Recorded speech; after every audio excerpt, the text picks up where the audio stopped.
I had a long day. What's happening? How's Cape Town? Nah, it's all good though. Weather's a bit awkward. Felt like it was deep in the heart of summer yesterday, and then today it's a bit again of that four-season vibe, you know. Yeah, Cape Town. I don't like that city. Themba Gorimbo. You can pay me $1 million. Hey? Yes. So what's up, my brother? I just want to officially welcome you to Themba, the answer Gorimbo, to Zanzi MMA and IOL Sport. Thank you for your time, sir. I think it's been a long time coming. I used to struggle to get hold of you on WhatsApp back in the day. Man. Thank you for having me, man. Nah. Just by the way, so that you know, I'm breaking the record. Yeah, you are the first guy to interview me as a UFC athlete. Thank you. So, yeah. It's an honor. Thank you, sir. I really appreciate that. Yeah, man. It's okay. I've been turning down guys, but based on what they've done in the past, so I was like, I know XYZ. And the other international guys, yeah, but we'll do the interviews on a later stage. And I just wanted to do one with you. Me and you don't have history in the past, except the time that you were Dave Mazani supporter. Where was I? I just interviewed him once. I wasn't a supporter. Yeah, man. When I fought him, you interviewed him once only when I fought him. Yeah, no, but I just interviewed him because he was an American, yeah, and I just thought it's not every time when I get to speak to an American athlete. I just thought that it wasn't by no means a statement that I was a supporter. You know, I keep things very impartial. Sorry if you took it the wrong way. I know you keep it very impartial, but you know, for me, like when I'm fighting, I always take things a little bit that side, but it's okay. We're cool. No, I understand. And also just for the record, nothing against David Mazani. He's a nice guy, but I just wanted to state it was not a fan. Yeah, man, no, he's a great guy. He's a great guy. I think for his own good, he's great. And I mean, it was great to share the octagon with him. I wish I was better on the night. I wish I was not that sick. I wish I didn't take the chance to go in there and fight while I was sick. Yeah. But it's life. I've learned my lesson, and I don't think I'll repeat the same mistakes twice. So it's okay. No, I understand. Themba, so just to clarify, you know, for those who don't know your story, I always like giving people the aim of an objective of Zanzibar is not only to inform people about mixed martial arts, because we're here to spread the gospel of the sport to people who don't know it, not just people who know the sport. That's how we're growing the sport. So I just want to explain to people also your journey, also the way it started, like when you moved from Zimbabwe to South Africa, where you started in Cape Town, how it came about that in your head it clicked, I'm going to become a mixed martial artist, the journey through with Anthony Kettle, Cape Town, then to Joburg to Coach Kwanem, and then to UMF. Just can you give us, I know we could sit for hours, but if you can maybe touch on the important things that stand out in your journey to where you are now, how it started, like when it clicked in your head, Themba Gorimbo, I want to become a mixed martial artist, and that journey. No, so basically for me, you know, I started mixed martial arts when I was 19. Now I'm 31, so it's been a long journey for me to get here. It's 12 years in theory. And basically, like, how it happened is like I watched a movie called Never Back Down around, it's basically 2010 or so. And when I watched this movie, I was like to myself, So like I was like, this is a sport. That's when I found out about MMA. Then I realized it was a sport and I could actually do it, and also be able to defend myself against my cousins, because you know I come from a fight family and my cousins, we all used to fight and all that stuff. So basically, what mixed martial arts was gonna do for me was to also give me that edge over my cousins. So one day I was working as for a landscaping company, and I was at the back of the bucket. Then I saw a poster about Gracie Jiu-Jitsu, and I think then I called. Then they say, yeah, they gave me the directions and XYZ, and I started actually at Gracie Jiu-Jitsu Cape Town. Then I went to Anton Keto. Then my life has never been the same again, man. I've been working so hard. When I was in Cape Town, I was basically working all kinds of jobs.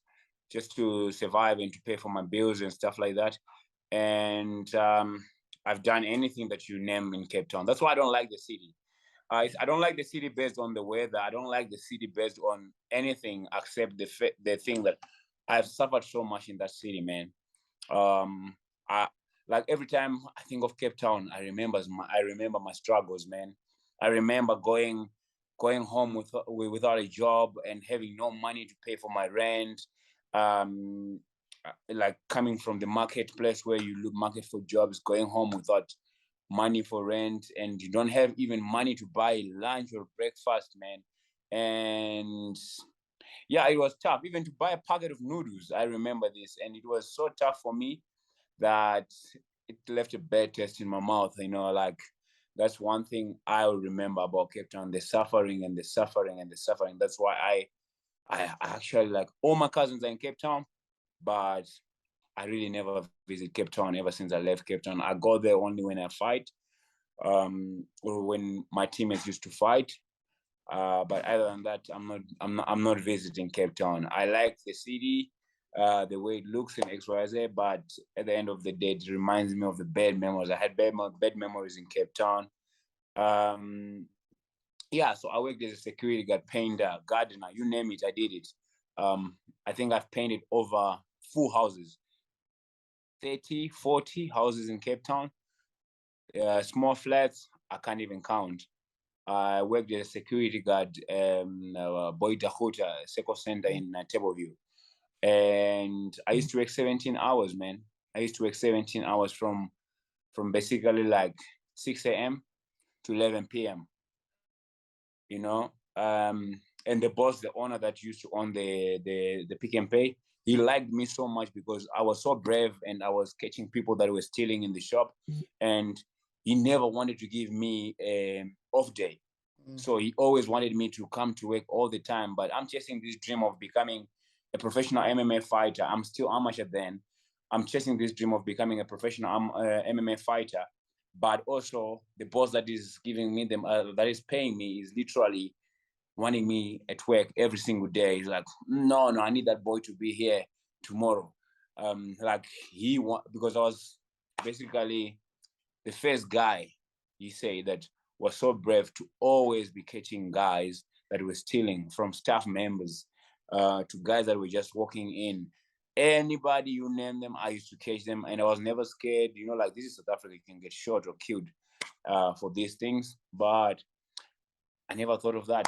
All I thought of was, I'm doing my job. I was a Pikinini. They called me Pikinini security. I was like 19, and I was not this big. I was like scrawny and tiny and stuff like that. So I had to make my worth by doing the right things at the job. And that's how I survived there. And that's why my amateur record, like when people look at my amateur record, I have 15 fights. So out of 15 fights that I have at amateur, so I have 8 wins, 7 losses. But people must never forget, I never used to train properly. So I used to work a shift of 17 hours, 12 hours, 17 hours, then 1 day off. Then on the 12-hour shift, that's when I would train. Then on the day off, I would literally train the whole day and stay at the gym the whole day. So I never used to train, but I fight the guys that had everything. Oh, sorry, man. It's fine. Sorry, my coach was just calling me over there. So basically, like, I never trained.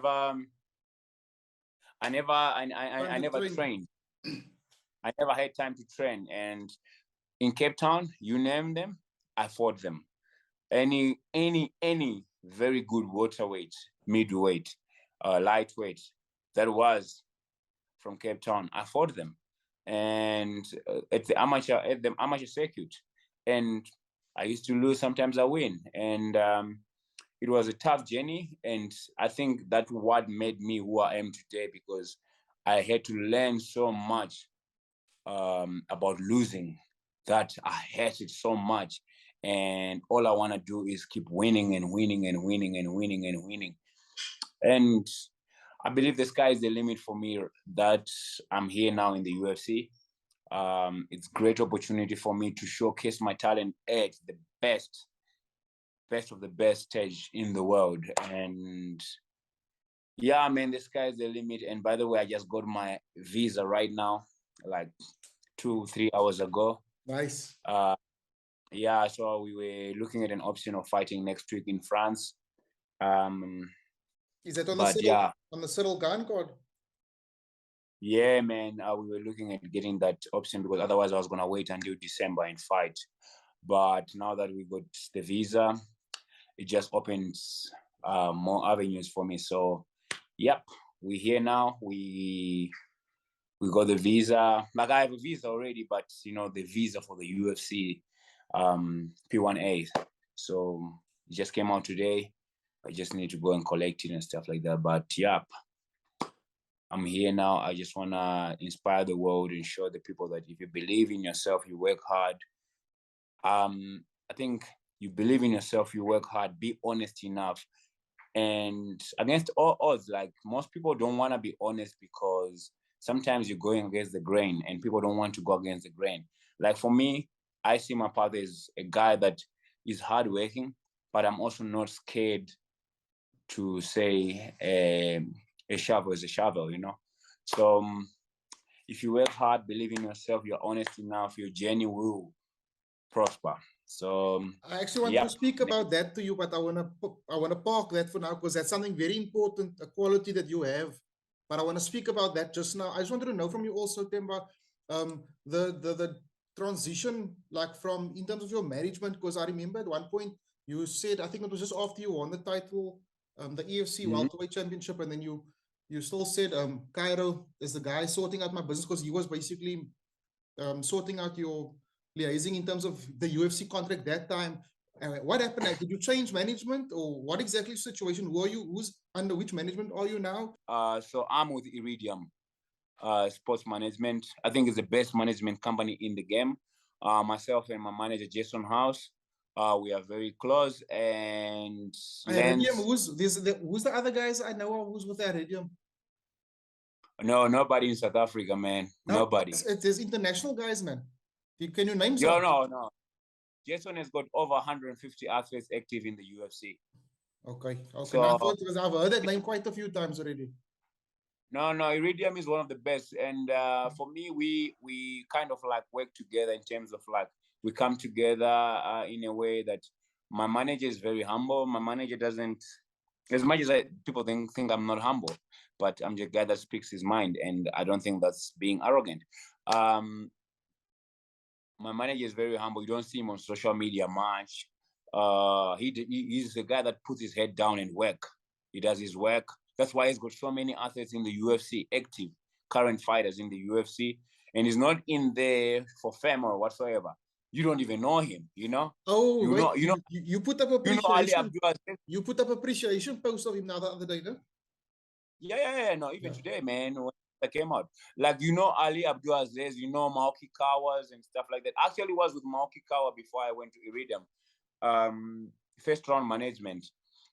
I was with them for like 4 or 5 months. I don't know, but they approached me after I fought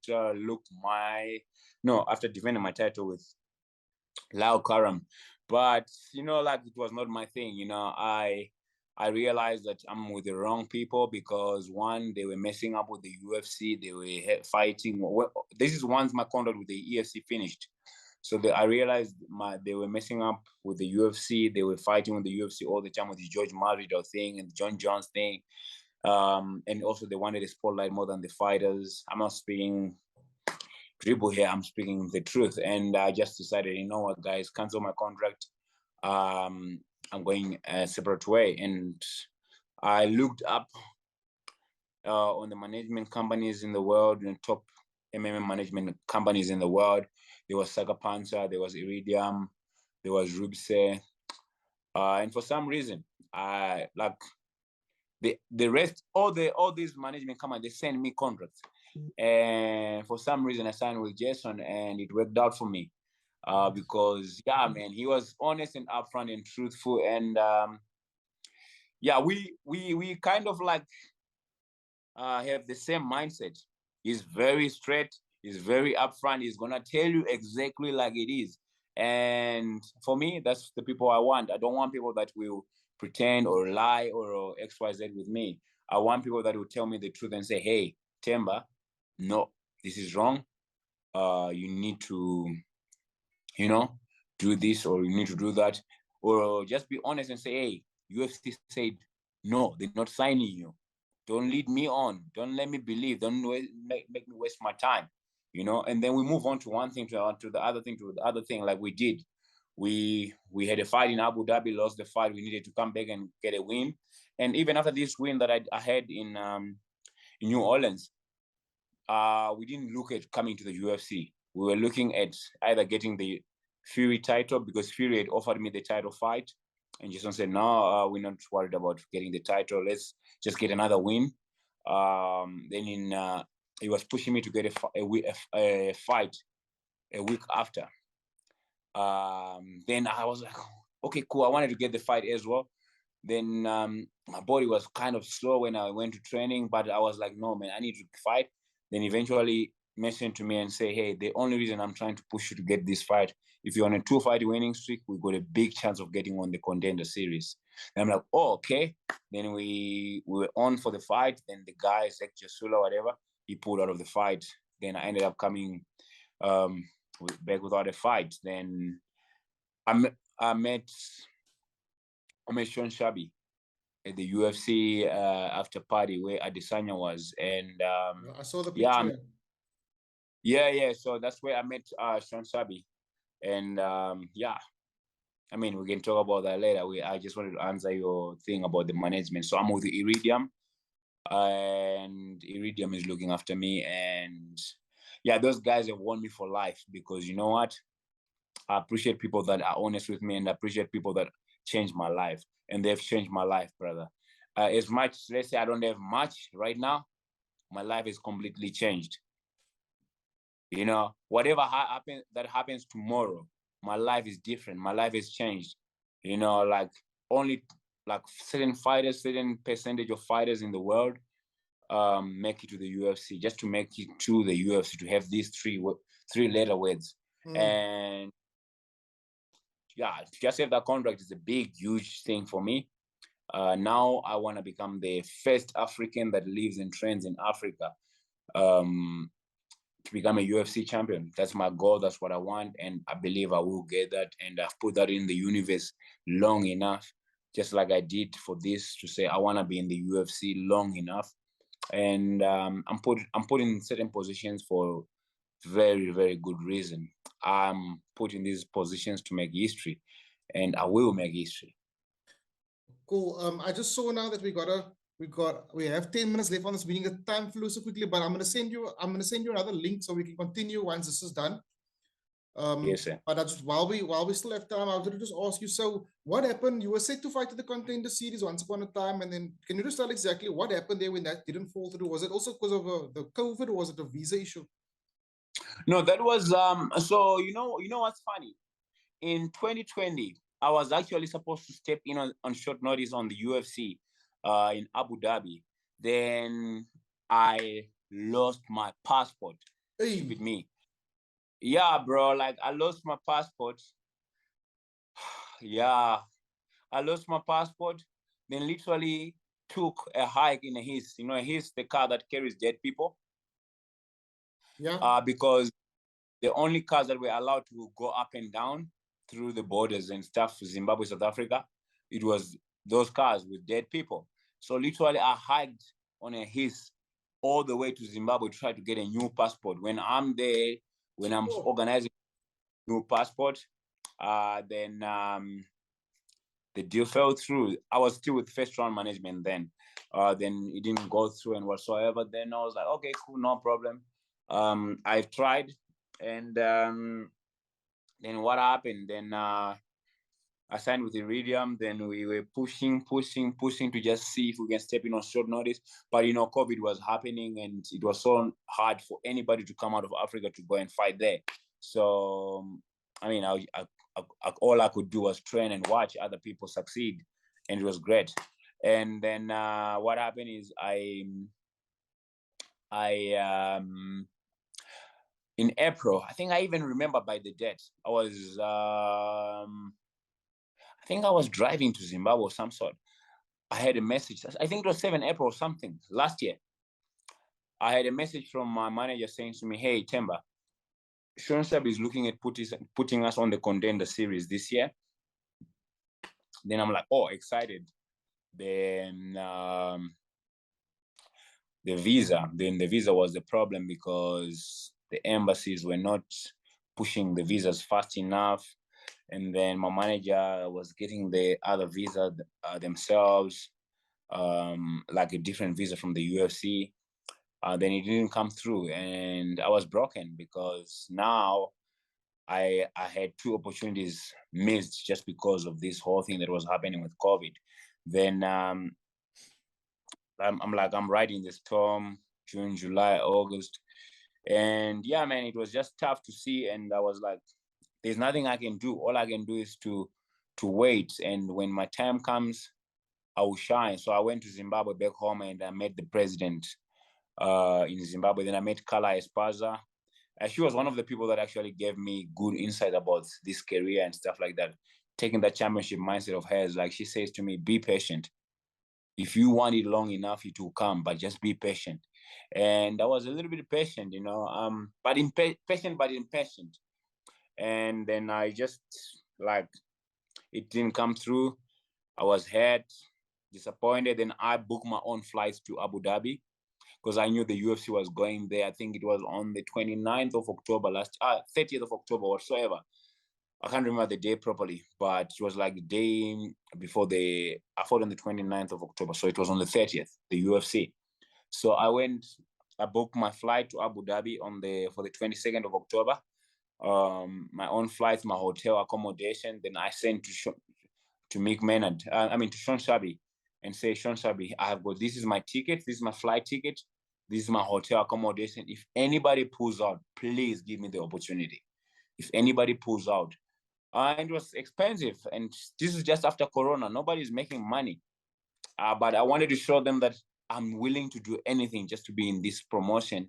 And then after that, I will push hard to become a champion. So I decided, okay, cool, let me send them. Then I send my manager, same thing.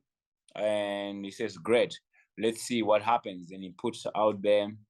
And, Abu Dhabi don't really need to work so hard for the visa and stuff. I had my people looking after my visas. They got me the visa and XYZ. Then the time was coming closer and closer and closer. And I trained so hard for this, thinking that someone is going to pull out, but nobody pulled out. I even offered to fight Khamzat Chimaev, Sure. I said to them, no, but don't say yo. He's like, he's not a god.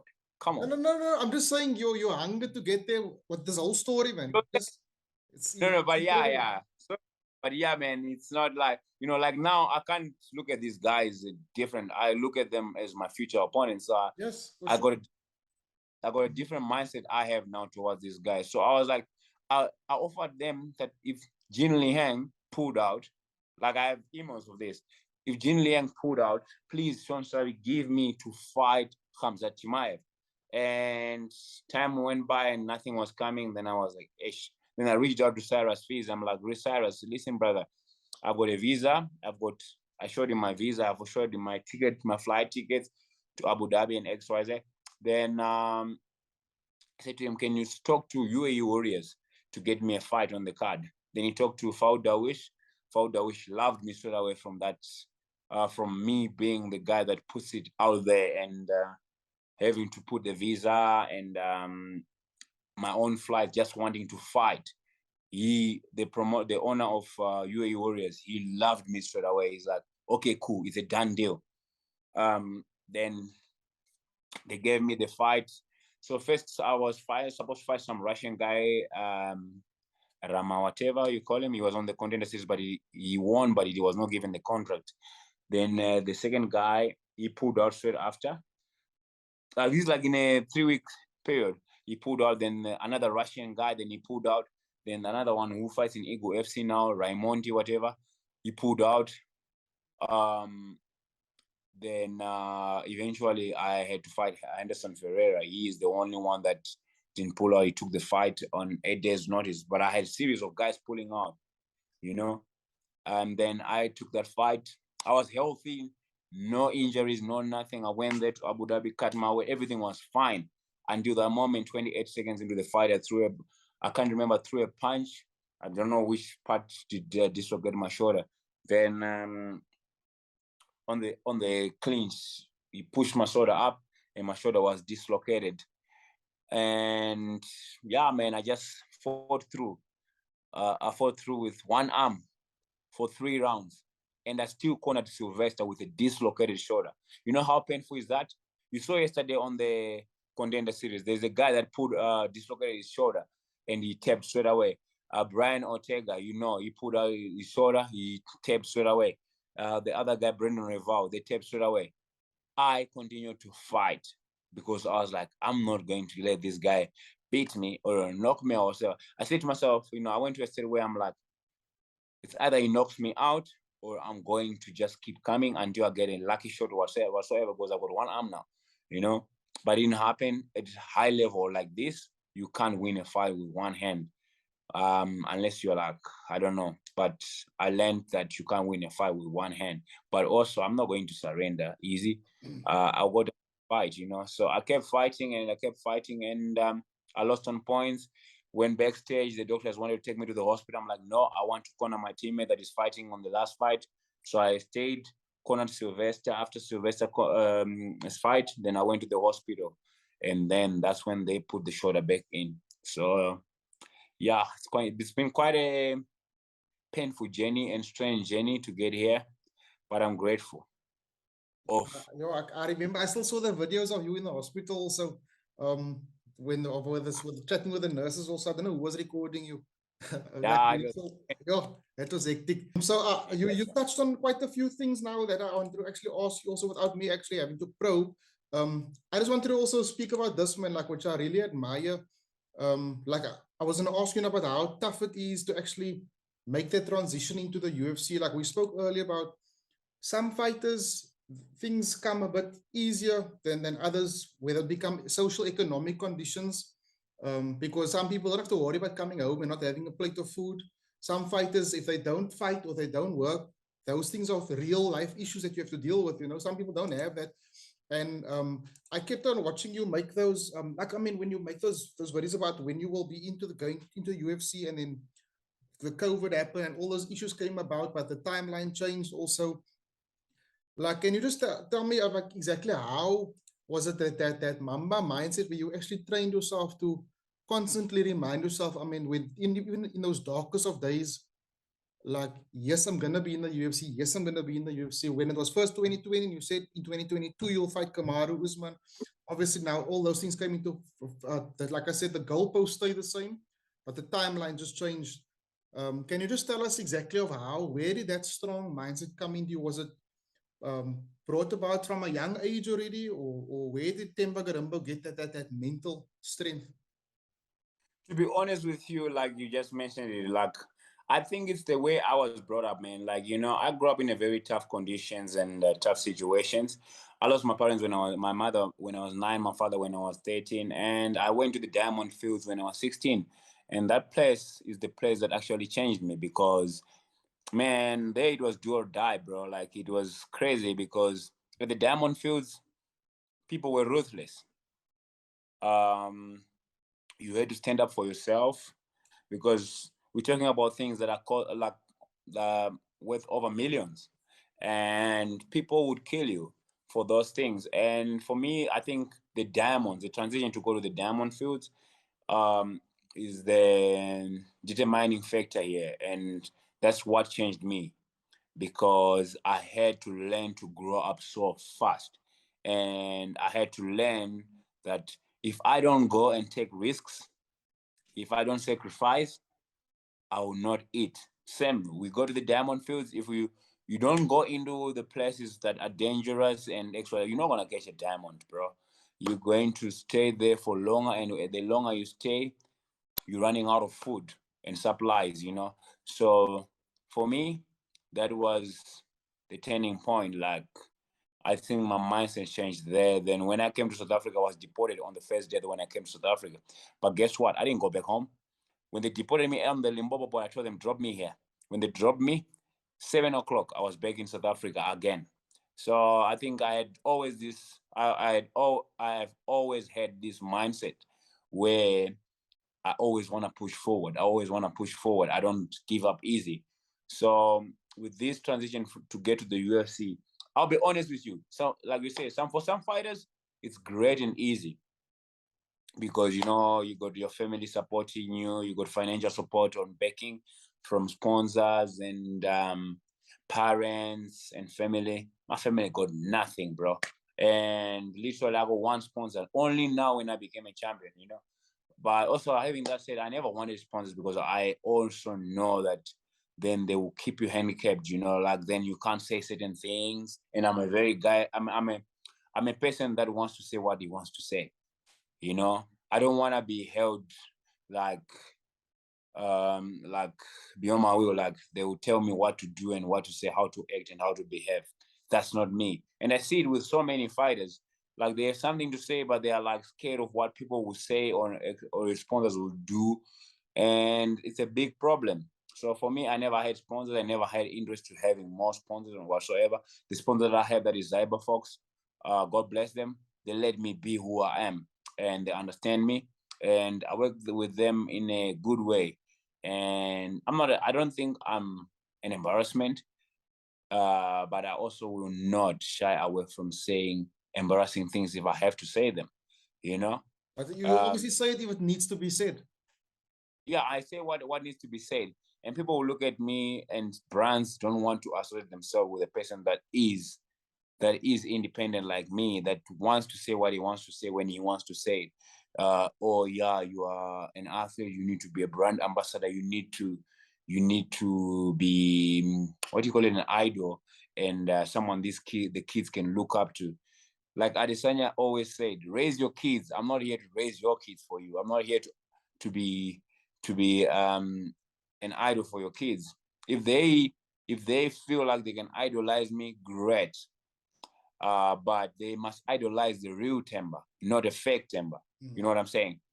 The real Themba is a guy that stands up when he needs to stand up, sits down when he needs to sit down, say what he wants to say when he wants to say it. Whether the people will like it or not, I will say it. So that's the thing. Like I know these kids look up to me, but when they look up to me, they must look up to the real me. And this thing of sponsors and XYZ, it actually kind of like masks everything, masks a lot of things from people, like how people actually are in real life than this social media and XYZ, you know. So for me, it was not easy to get here, to be honest with you. I had to pay a lot of money. Like I was calculating a few days ago, how much money did I spend in my last two fights? I made 13,000 US dollars loss right now from my last two fights. Sure. 13,000 From, US dollars. 13,000 US dollars. I calculated my training.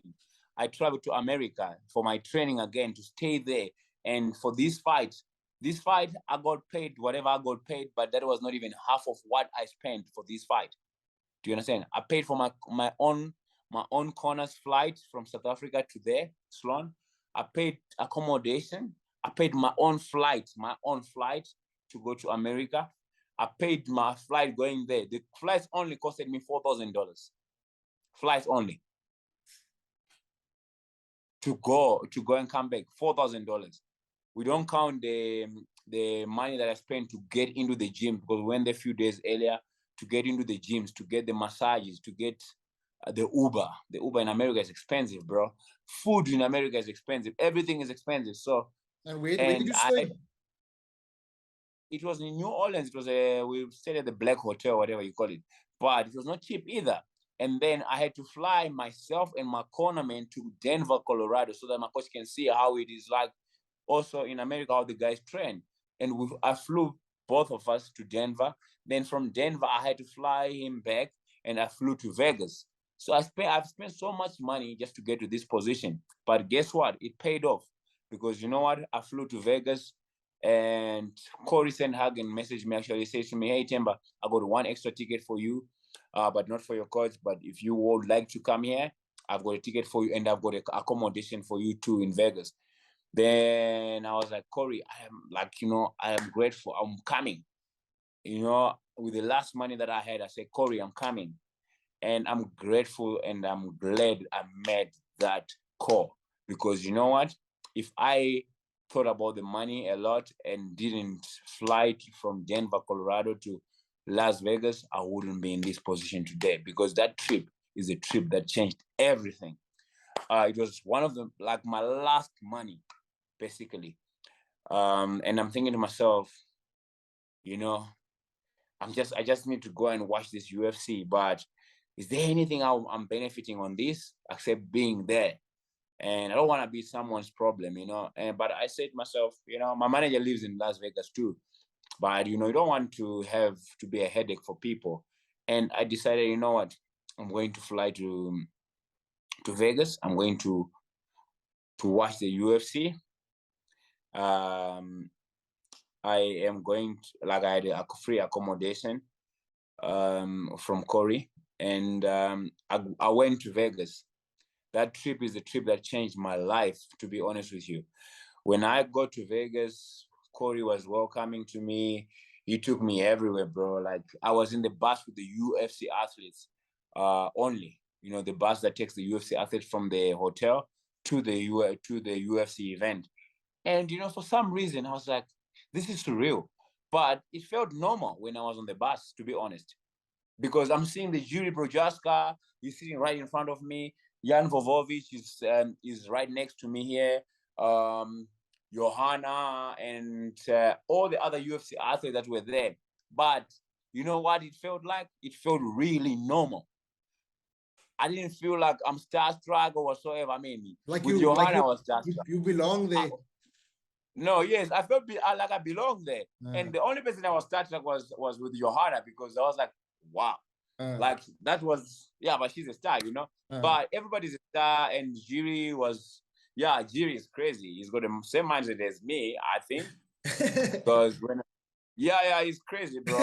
He was like there, and I went to Jiri when he got off the bus and said, Jiri, hello, Jiri, my name is Themba. I'm from Zimbabwe. He's like, I'm Jiri. I'm from Czech Republic. And sound like a robot.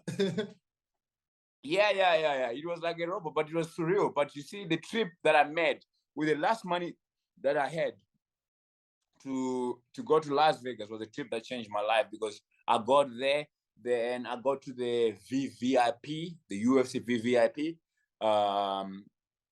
bar. Then I got free food and everything, and I got to meet McMahon, all the greats like Chuck Liddell. I met Forrest Griffin, all these guys. Then but still, I was not starstruck for some reason. I only took pictures to send proof to my friends that I'm here, but I didn't take pictures because I was starstruck, to be honest with you. I was like, I belong here. And the UFC fighters knew who I was. Most of them, like, they will look at me, they're like, oh, you're the guy who fought last week at Fury, right? I'm like, yeah. Like, I was looking like I'm the guy that actually belongs there. And, what's funny, actually? Justin Gaethje, I was chilling with Justin Gaethje, because obviously from Denver. He knew me and the XYZ. And then there was a lady that came and she says something, I don't know, I can't remember exactly what she said. Then Justin Gaethje is like, hey, this guy is going to be the next big thing. You better take a picture with him now. Nice. Then I'm like, oh, you're putting me on a spot. Then she took the picture with me. And she's like, when you become a big thing, always remember that I'm the first one to take a picture with you before you are a big thing. And I'm like, okay, thank you. Then I was like, okay, that was kind of cool. Then I went and sat cage side and watched the fights. And it was just surreal. Then after the fights, so Corey had to go to the after party. That you get paid to go to an after party in America, man. So then that's madness, yo. Yeah. And he was not even drinking, bro. Like, we got there. But like Justin said, you're also gonna be the one that when they're gonna pay you to be at these parties. No. But to be honest with you, So that was the thing. Like, the trip that I made to Vegas, then I ended up at this after party with all the UFC fighters, most of the UFC fighters. Then Corey supposed to leave the following morning at at 8 a.m. and I don't even return flight. I don't know where I'm going tomorrow. I'm thinking to myself, okay, cool, I'm gonna chill around maybe and see what's next, and maybe train or whatever, get an opportunity to train at the PI or whatsoever. Then like he said, no, Themba, I'm leaving. I'm going at the after party, I think around 1 a.m. or 12 or 1 a.m. He said, no, I'm going back to the hotel. And I'm like, hey bro, I'm gonna stay. Like, I'm in Vegas. I'm not gonna sleep. You don't sleep in Vegas, And then he went back to the hotel and I stayed. Then it became boring, like I was like, oh, the only person I knew, Drew Dober. Drew Dober was the other person I knew. He is cool. And he knew me from Denver. We trained together, me and him. So he's cool. He's cool as fuck. So Drew Dober was making me welcome and everything. But obviously he was with his wife. So you can't attend to me too much and then leave your other half over there. So I was like, hey, I need to leave here, man. Then I looked up on my Instagram. I went to my Instagram. Then I said, where is Adesanya's after party? Then I saw it was at XS. Then I messaged my manager. I said, hey, Jason, how are you doing, man? Where you at? Then he says to me, I'm at XS. Then he says to me, I said to him, I'm coming through. Can I come through? Then he's like, yeah, I'll come through, no problem. Boom, got into the Uber. I mean, that guy screwed me over because he went around and not Uber actually. Those, the American taxis. So they charge you money depending on the distance. So meter taxis. Meter taxis. The guy went around and around in a place that I think it should have taken 5 minutes, took 20 minutes, 25 minutes. Yeah, And I heard about those guys. They do it a lot.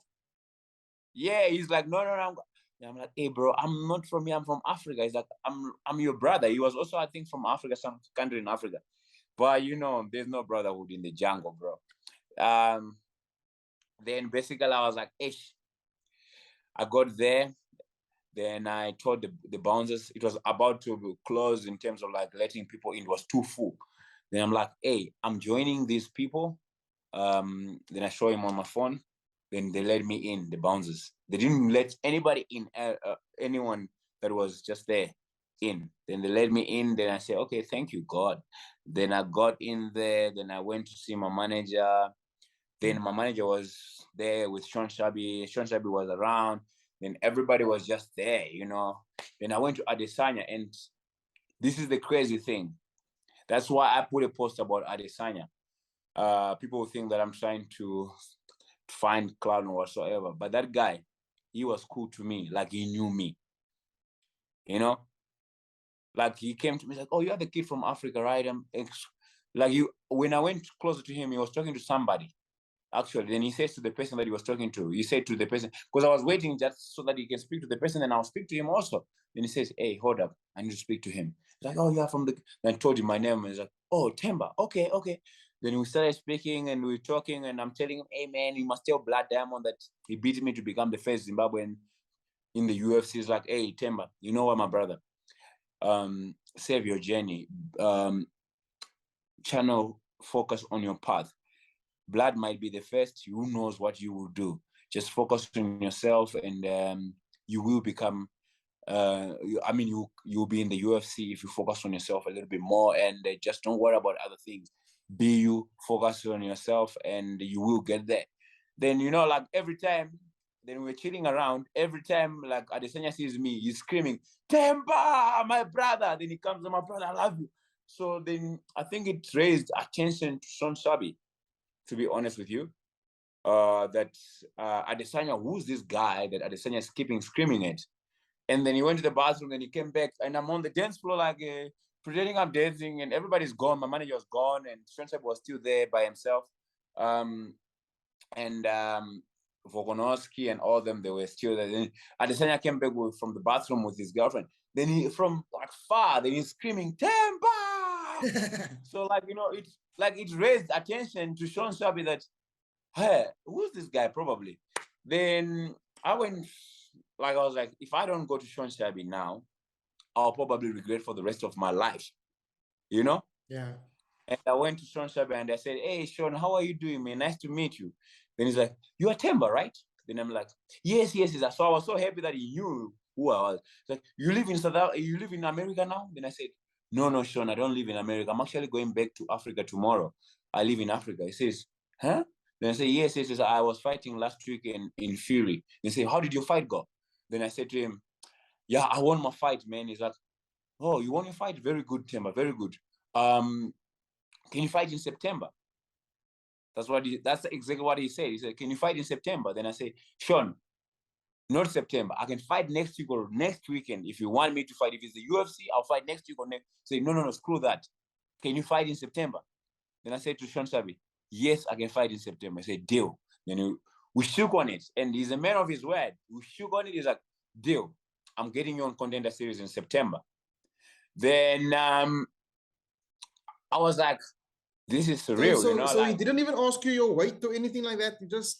he knows He knew everything already. No, he knew about me, but I think the Adesanya thing also added on, but he knew about me. So he literally, he knew about me. He didn't ask me about the way. He says, just, so this is what he said. He said to me, listen here, I'm going to get you on the contenders. Act surprised when your manager brings you the contract, okay? Deal. Then I'm like, okay, deal. I'm not going to tell my manager. He said, don't tell your manager. I said, no, I'm not going to tell my manager. But obviously, I'm going to tell my manager because, my manager is my manager, Then, what do you call it? Then what happened is I was like, okay, cool. This is so cool. I mean, there's other way that we said. I can't say everything. But, yes. Then, then I was like, eh. Then I went to Adesanya quickly. I said, hey, Adesanya, easy. I was like, easy, that I just got a contract for Contender Series now. He's like, oh, really? Then I'm, yes, my brother. He's like, Themba, this is amazing. Then I think he went to Sean Sabi and told him whatever he said to Sean Sabi. I don't know. Then literally we exchanged numbers, me and Sean Sabi. We exchanged numbers. He's like, Themba, take my word. I said to him, hey, Sean, can I remind you? He's like, take my number. Then my phone was dead. I'm like, Sean, let me go quickly ask the bouncers to charge my phone, and I'm bringing.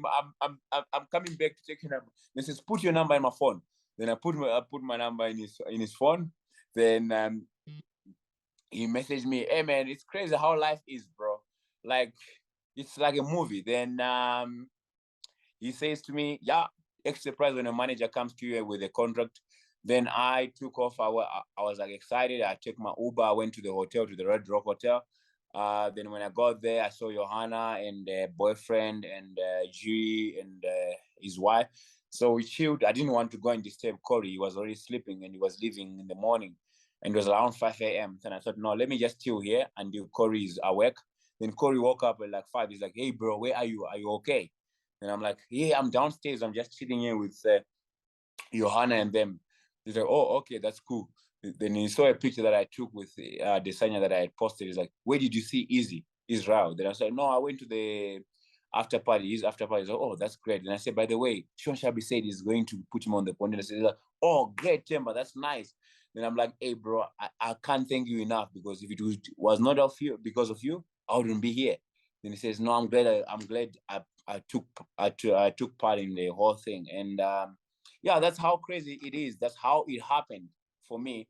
Then the following, so Corey left in the morning. I went to the hotel and escorted him out and stuff like that. Then I was like, okay, let me sleep a little bit. But then when I wanted to sleep, then I said, fuck this. I need to fly back home today. Then I went on my phone and checked what was the next available flight to South Africa. Then it was at 10 a.m. This was around 7 a.m. I'm like, okay, I can catch it because the airport is like 30 minutes from there. So I said, I can catch it. Then like, okay, I I showered quickly, packed my bags, took the Uber.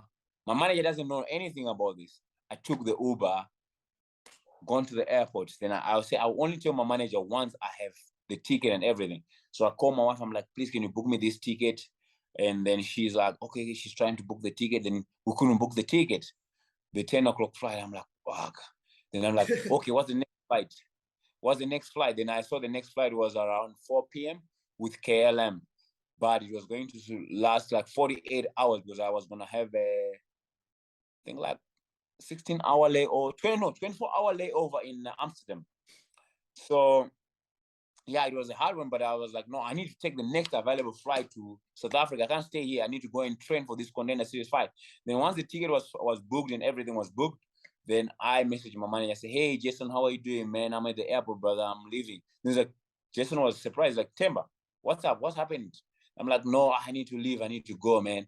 Then I didn't want to tell him that what Sean Sabi told me, because he said to me, don't tell your manager. So I'm like, yes. I ended up saying, hey, Jason, I'm going back because, I need to go and train for the next fight. He's like, yeah, but we don't have a fight book. I'm like, yeah, but Sean Sabi said to me he's going to put me on the contender series. Then he's like, no way, Themba, you're coming off a 1 5 weeks. I don't want to look like a fool again and be like this. I almost lost you because, last year with the whole thing with the visa, they messed up everything, and I almost lost you in the agents. I don't want to do that. I'm like, just don't ask him. He said to me he's gonna surprise. He said he's gonna surprise you with the contract. Then Jason is like, you better do, because you have done everything right. You have paid your own flights to come here. You just fought. You have sacrificed so much more than many fighters that I know, and you better come through with this, because I don't want to be in the same position that we have ever been before. And then it was so crazy. Then he says to me, okay, I'm seeing Sean today at the pool, and I'm going to act dumb, and just say, hey, did you see Themba? He's a great kid, and XYZ. And yeah, then I say, okay, cool, but please don't tell him that I told you. You are my manager. Obviously, I needed to tell you, but I'm going today. And he's like, okay, cool. I pray to God. He says to me, I pray to God he gives you this opportunity because you deserve it. And I said, yeah, I know. Thank you very much, XYZ. Then I flew back, and as I landed here, I think on a Monday afternoon whatsoever, after I think it was Tuesday, I can't remember. Then I emailed Sean Sabi, and I'm like, hey, Sean, how are you? It's Themba, good to see you over the weekend. This is before I even talked to my manager. I said, good to see you over the weekend, and I just wanted to let you know I'm very excited for the fight that you promised me. And then he said some stuff that I can't say. Then he said to me, hey, listen, I'm going to be in touch with your manager soon. That was one of the main messages. I'm like, okay, thank you, Sean. Then I screenshot the message. I sent to my manager. So I say, you see, he said this, and say, oh yeah, I didn't want to tell you. I actually went to him at the pool and say, hey, did you see Themba? He's a great kid. He sacrificed this. He did this for himself to just get here. And I told you, Sean, I'm gonna get Themba to America. And you had doubted me that I would get Themba to America, and here we are. Themba is in America now. Then Shosha be like, yeah, I didn't want to tell you, Jason, but yeah, you guys are in. You are in on the week 8th, and XYZ something that I can't say, but yeah, you guys are in on the week 8th, week 8. So I was supposed to be fight on the 13th of September. No opponent was booked, and then time was flying. Then I got back. Then I had this. My hand was bent, 3rd-degree bent. I couldn't punch with this. 2 weeks without having to use my right hand. I couldn't train properly. Then straight after that, I got sick. What happened to your hand? I burned myself making fire here for my family. So I don't know what happened. I just burned. Something came out of the chimney, whatever, and burned me so badly. Like you see, my hand is it's messed up. Gee. Then I couldn't train for 2 weeks. For some reason, it's crazy, bro. Like for 2 weeks, I couldn't train. Then straight after that, as I started training, I got sick. I don't know if it was COVID or anything. I don't even know what kind of sickness it was, because like normally, like when I had COVID in December, it was 2-3 days, or even in May. So I was like, I had COVID in May just before my other fight. I can't have COVID again. It was crazy, bro. I was lying on the couch here for a week, no moving, no nothing. And I've got the biggest fight of my career coming up, but still not confirmed. They have not sent the contract. Sean Sharp has not sent the contract for the contenders. But he had said something else that I was, but like he had not sent the contract, you start doubting, you are in like, what the fuck moment, and you think to yourself, what's gonna happen next, I'm getting so sick. I'm like, why now? All these trials and tribulations, like at this time. So the week I come back from being sick, then I will start training Monday, Tuesday, Wednesday. Then I had a big problem, family problem. Then like, bro, I literally, I think it was the week, I think like 4 or 5 days before I signed with the UFC, I literally wanted to kill myself. Like, that's how crazy it is. 4 or 5 days before the UFC signed me, I literally, I can't say go into detail, but I wanted to kill myself, bro. Like, I was like, fuck, I don't know. Yeah, in my mind, I don't want to go through what I went through, again. I understand it was trials and tribulations because, like, eventually you talk to people and you're like, why this now? This is the biggest fight of my career. And people will be like, people, it's easy to say when it's not you. They'll be like, nah, when you're about to do a breakthrough and X, Y, Z, these trials and tribulations come. And bro, like, you have the biggest fight of your career. You just couldn't train for 2 weeks and you got sick. And now you have a big, massive family problem. And and your contract is still not sent for the fight. You know how mentally disturbing that is. Like, for me, I was not well, bro. Like, this was like 2 weeks ago. I was not well. I think like on the 10th or so, 10th of August. I was not well, bro. Like, I was not good. I literally wanted to kill myself. I literally wanted to swerve my car on the highway. Then for some reason, I drove my car at like highest speed I could. Then I said to myself, fuck, let me pump this car on the thing. Then I thought to myself, if I hit my car here, I will probably survive and I'll be injured. Let me go and get a gun and kill myself. So it was like that. And it was tough, but it's it is life, and I don't want to go through that stuff again. And I eventually talked to people, talked to my manager Jason. Then this was stuck with me because when he says to me, it's like, Themba, you are a stud. If you walk away now, you will never know. And that stuck with me, like, I was like, those words stuck with me because you never know. Like he said to me, you're a good fighter. If you walk away now, you never know. Because, like, there were so much problems at the same time. I couldn't train. I don't have my contract, and I know they need to change my visa. And then on that Friday, like, I think they won UFC San Diego just before UFC San Diego. I messaged Jason. I'm like, brother, we are on the 13th. On the 13th, because I'm fighting on the 13th. I said, we are exactly 4 weeks away from our fight, and we have not received our contract. And we have not received our contract, and we have not received the confirmation for the visa. We need to change the visa and XYZ. Then he said to me, I'm gonna see Sean today and I'm gonna try to speak to him. But I've been on him and he's always saying to me, he's coming back, he's working on it. He's coming back, he's working on it. He's coming back, he's working on it. There's nothing more I can do. Then you become so depressed. You start to think, was Sean Chubby drunk enough? Was he really drunk that, like, you start thinking many things in your head, man.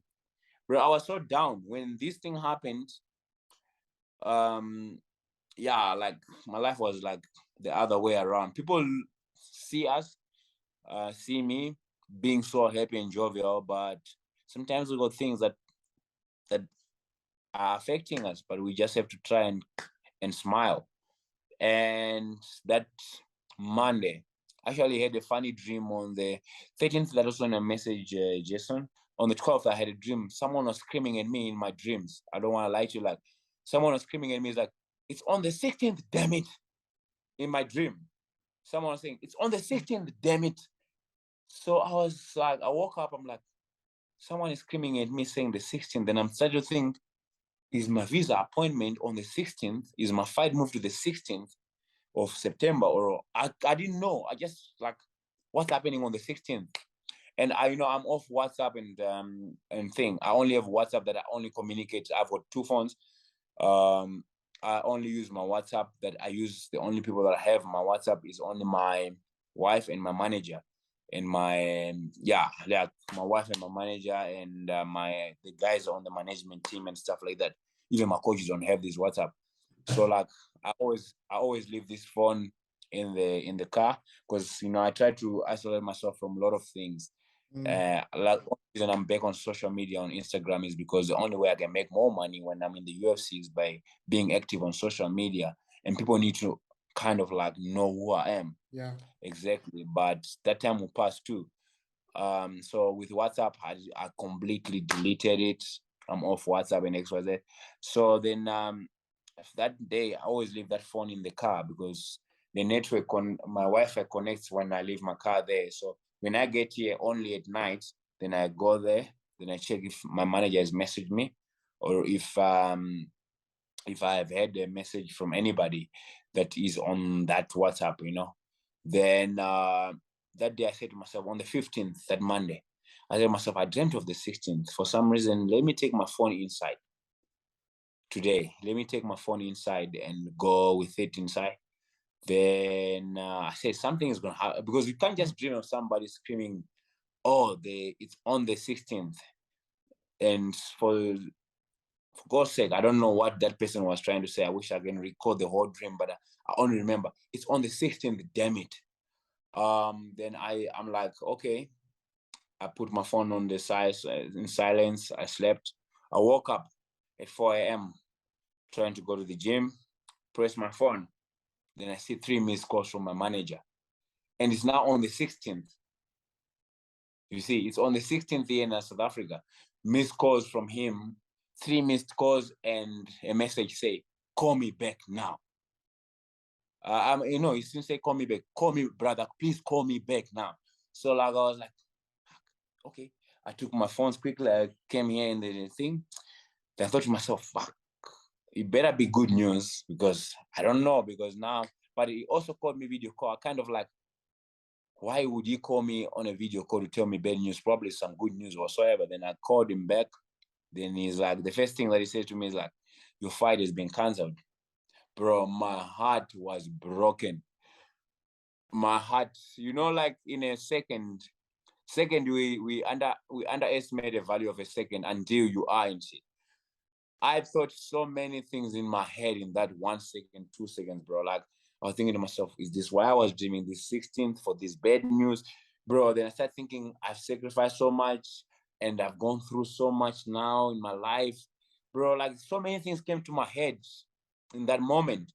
And then he says to me, yeah, your fight has been cancelled, but yeah, it's only because Sean Shelby wants to sign you direct to the UFC. You are in the UFC, brother. Then I'm like, are you sure? Then he says, you are in the UFC, brother. Then I'm like, are you sure? He's like, yes, you are in the, bro. Like, I was like, yes. But then I came back to reality quickly. I'm like, fuck, it was meant to happen. Then I'm like, so many things come up in your head. And I was like, fuck, I'm in the UFC, yeah. So that's how it happened. It was from being at the lowest point of my life, probably, to being at the highest of the highs. And then he's like, yeah, I'm sending paperwork. You need to do the paperwork. So I've been doing paperwork last week, finished all the paperwork. I'm only left with like the police clearance and all that, but it's not a big problem getting it on Friday. Yeah, so it's been a journey, but like I say, like with other athletes that will look at this interview and XYZ, it's not an easy journey. And one thing I'll give advice to the other athletes, don't chase the money. Money will come. Like now, I'm getting paid good. Like other athletes will complain that this is little money. If you live in South Africa and you're getting paid in US dollars, and the money that I'm getting paid personally myself, it's great money.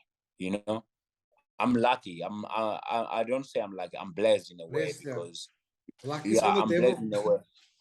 Yeah, because you know why? I've sacrificed so much. I've put so much money and effort and sweat into this whole thing that I'm blessed to be in this position where I probably want, like, my contract is very cool.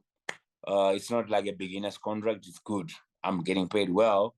I don't know how much other guys are getting paid, but I've checked when other guys fight, even the guys from here, Africa, when they fight, I've checked how much they get paid, kind of.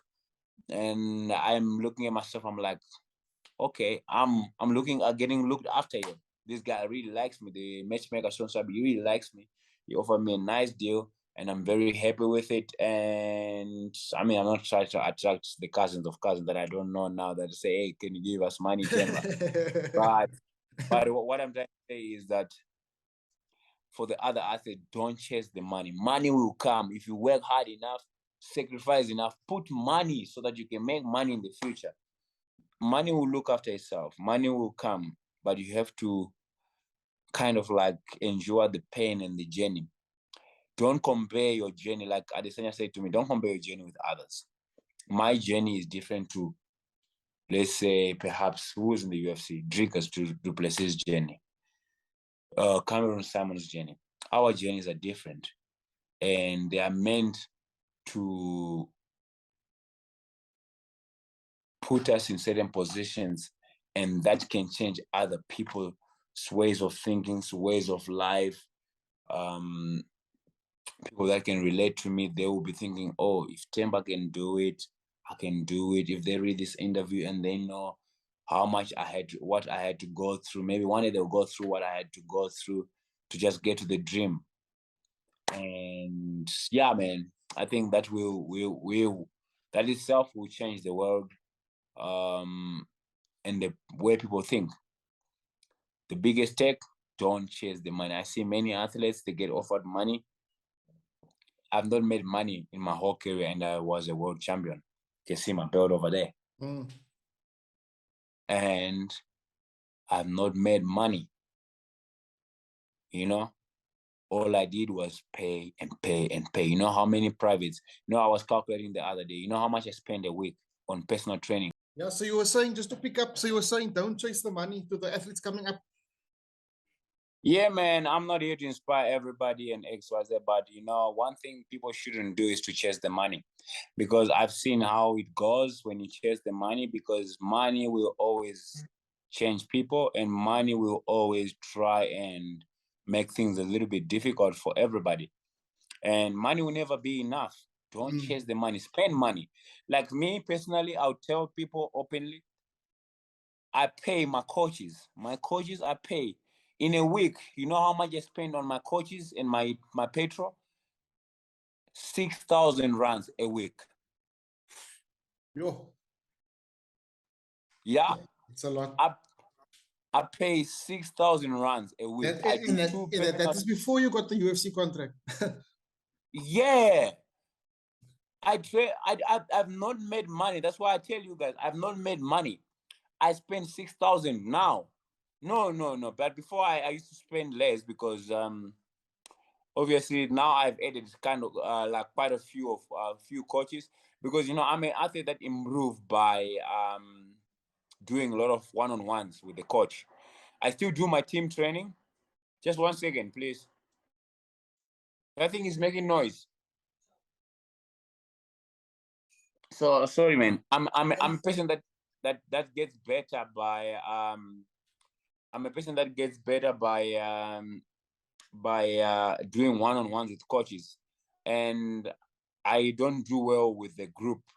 And I do team training. My team training for the UMF team, MMA fighting, we do as a team, but that's about it. Everything else I do one-on-ones. Like my boxing, I train with Isaac Chilemba, former world champion. I train with Nomeva. That's my boxing coaches. My kickboxing, I train with Len. That's my Muay Thai, actually. And then my jiu-jitsu, I've got two coaches too. I've got Coach Neil Geza, and I have Johan Esterhuizen. And then I have my wrestling coach. Now I'm starting now again to do one-on-ones with them. So I spend a lot of money. So I do three privates a week with Len for Muay Thai. Then I do 2 privates a week with Johan. I do 2 privates a week with Coach Neil. Then I do 2 privates a week with Isaac. And then I just do pickup sessions with Nomeva. Like today, I just did a pickup session with him twice a week, probably. I would do with him. And still, I do my own sessions. Like today, I trained like 7 times, I don't know, with different coaches. I was in Pretoria. I went to Centurion, came back here, trained, went to Virgin Active, went back again to Centurion, Midrand, Virgin Active. You know, like I spend the whole day training, and I don't make money. I've not made money, but I'm fortunate enough to be in this position where how do I make my money? If I can say, like, I train people, clients. Yeah, I was going to ask you, do you have private clients at UMF? Yeah, I train people, private clients, which is unlike other athletes. You know, like Other athletes, all they do is train and recover. Me, I train myself, and then You gotta feed the family also, no?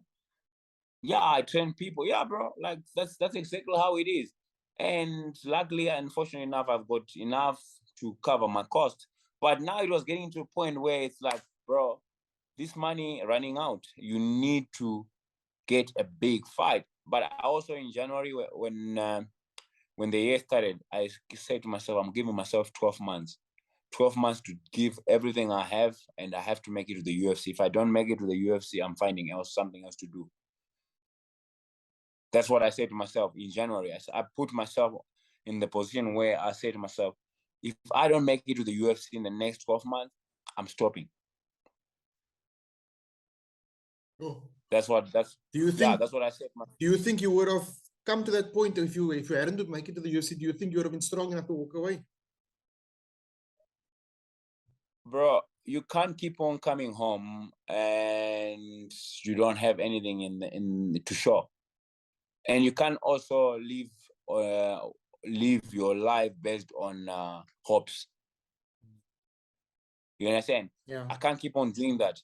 And I'm not getting younger, It's either now or never. So I'm like, okay, cool. I will have to give everything and everything I have. I had a discussion with my wife and I told her, hey, listen, 12 months, give me 12 months. I have to make sure it happens. If it doesn't happen, I'm doing something else. Tell me, Tim, but you spoke of your wife now, your family, do any of them, do they watch your fights? I know some families, they don't like watching fights because it's not for them. Does your family come to events or they support you, or how does it work with your wife? No. You never see my family in public, brother.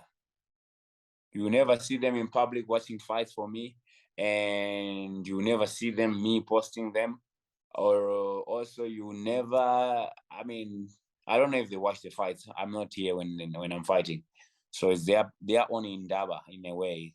But yeah, I'm a very private person when it comes. I mean, this is like an interview. I probably spoke about my wife 5 times, but I mean, this is the 6th time.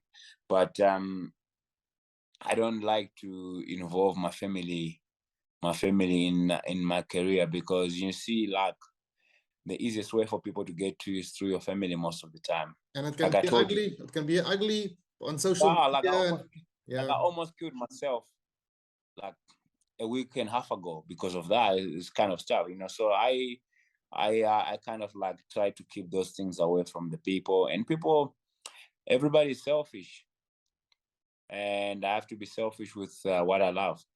That's my family. No, for sure. Yeah. I understand. And tell me something. The Kunda, when did he come over to South Africa? Did he come over the same time as you? Obviously, you took a very dangerous path. He was much younger than you. How did it happen with him? Did he come over later, and how did he get involved in No. I actually don't know the story behind him coming here, but I don't. I just know that he was already here. Yeah, I mean, he came here. He was staying with one of my cousins, but yeah, he's got his own story. I think everybody should tell their own story. No, for sure. And everybody should. I can't tell his own story. He should be able to tell his own story. Just like I tell my own story. I fight for myself. He should be able to fight. Does he lean on you a lot for advice? Like, or do you have a mentorship role with him, or do you tell him, listen, brother, let me first make it, and then I'll help you later? Or how does it work? Brother, you know how it sounds mean, but I have to be selfish for me to make it. And being selfish means that I have to kind of like block almost everything and everybody that to a point where it's like my main focus is my career. No, for sure, I understand. Especially like when you have my family. This is including my own family. Yeah. Like my main focus is my career, because you know what? I cannot be, personally, this is how I think in my brain. I can't be a great dad. I can't be a great husband. I can't be a great great brother and still be a great athlete. Do you understand? Yes. I have to choose wisely. My mission on earth, what I was born to do, is to become a great athlete and be good at other things. So I just want to be a good father, good husband, good brother. And sometimes it comes at a cost. But I want to be, my mission on earth is to become the greatest athlete to ever come out of Africa that does MMA and to become a world champion.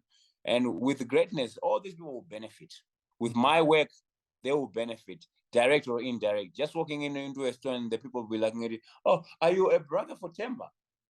That's a benefit.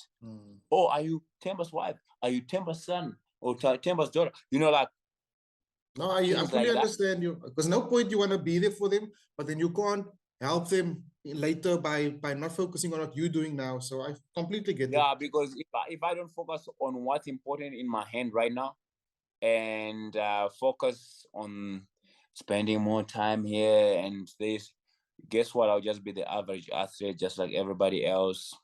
Get by, get a couple of dollars here and there, and I'm not on earth to do that. I'm here to become one of the best to ever do it, and everybody else will benefit through my work. No, I fully understand. I understand that. You spoke also about Zimbabwe earlier. Also, I just want to know from you, what is there a drive to leave a legacy, and is there anything specific you want to work on, like in terms of philanthropy work for your country once you reach a level of Adesanya or higher? Is there anything on your mind that you would like to do, or is that just not on your mind right now at all? You just want to first get there? I'll be honest with you, it has been on my mind. I almost lost my career doing that. You know, I've almost lost my own career doing that, helping guys. And in return, what do I get? This is what I get. So people changed me this year. You know, this year is a year that has been the most challenging times of my career and my life, in terms of, like, I go out of my way. I get kids from Zimbabwe to bring them here in South Africa. I look up and I feed them. I don't get nothing in return. Some of them middle finger to me, and I'm the bad guy, bro. Like, I've got cousins that have never flown a flight. Like, they've never, I mean, some of them, they've never even seen a plane. And I fly strangers here with my own money into South Africa. I feed them. I transport them to training. And what do I get in return? A middle finger. And I'm not here to save people's careers. And, you know, like, sometimes I use, like, these kids that I used to take. Like, there's a kid called Bevan. Great. I mean, not great. I'm just saying, like, in a way of, like, no, I get you. He's one of the kids that I actually helped so much. And you know what he did? You know what he did in return? Because, you know, everybody thinks that, oh, no one is going to say anything. In return, he said middle finger to me. He started not to take classes at the gym here. And the second thing, like, you know, like, giving attitude for people, and you think you are the shit because people believe in you so much and say, hey, you are so good, and then now you think that you are over everybody else. And I've experienced that already. When you yeah, give too much to somebody. And then you, like, I'll give you this kid as an example. He's the best example, because I've met this kid running on the road. You know, I took his number.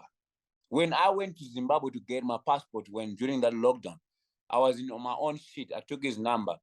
Was that boxer guy? Yeah. I remember. I flew him here. I flew this kid here to South Africa, got him here to South Africa, drive him up and down to my own training sessions, made something better. I mean, he's not an MMA fighter, he's a boxer. He's not supposed to be in my gym, but you know what he did to say thank you to me?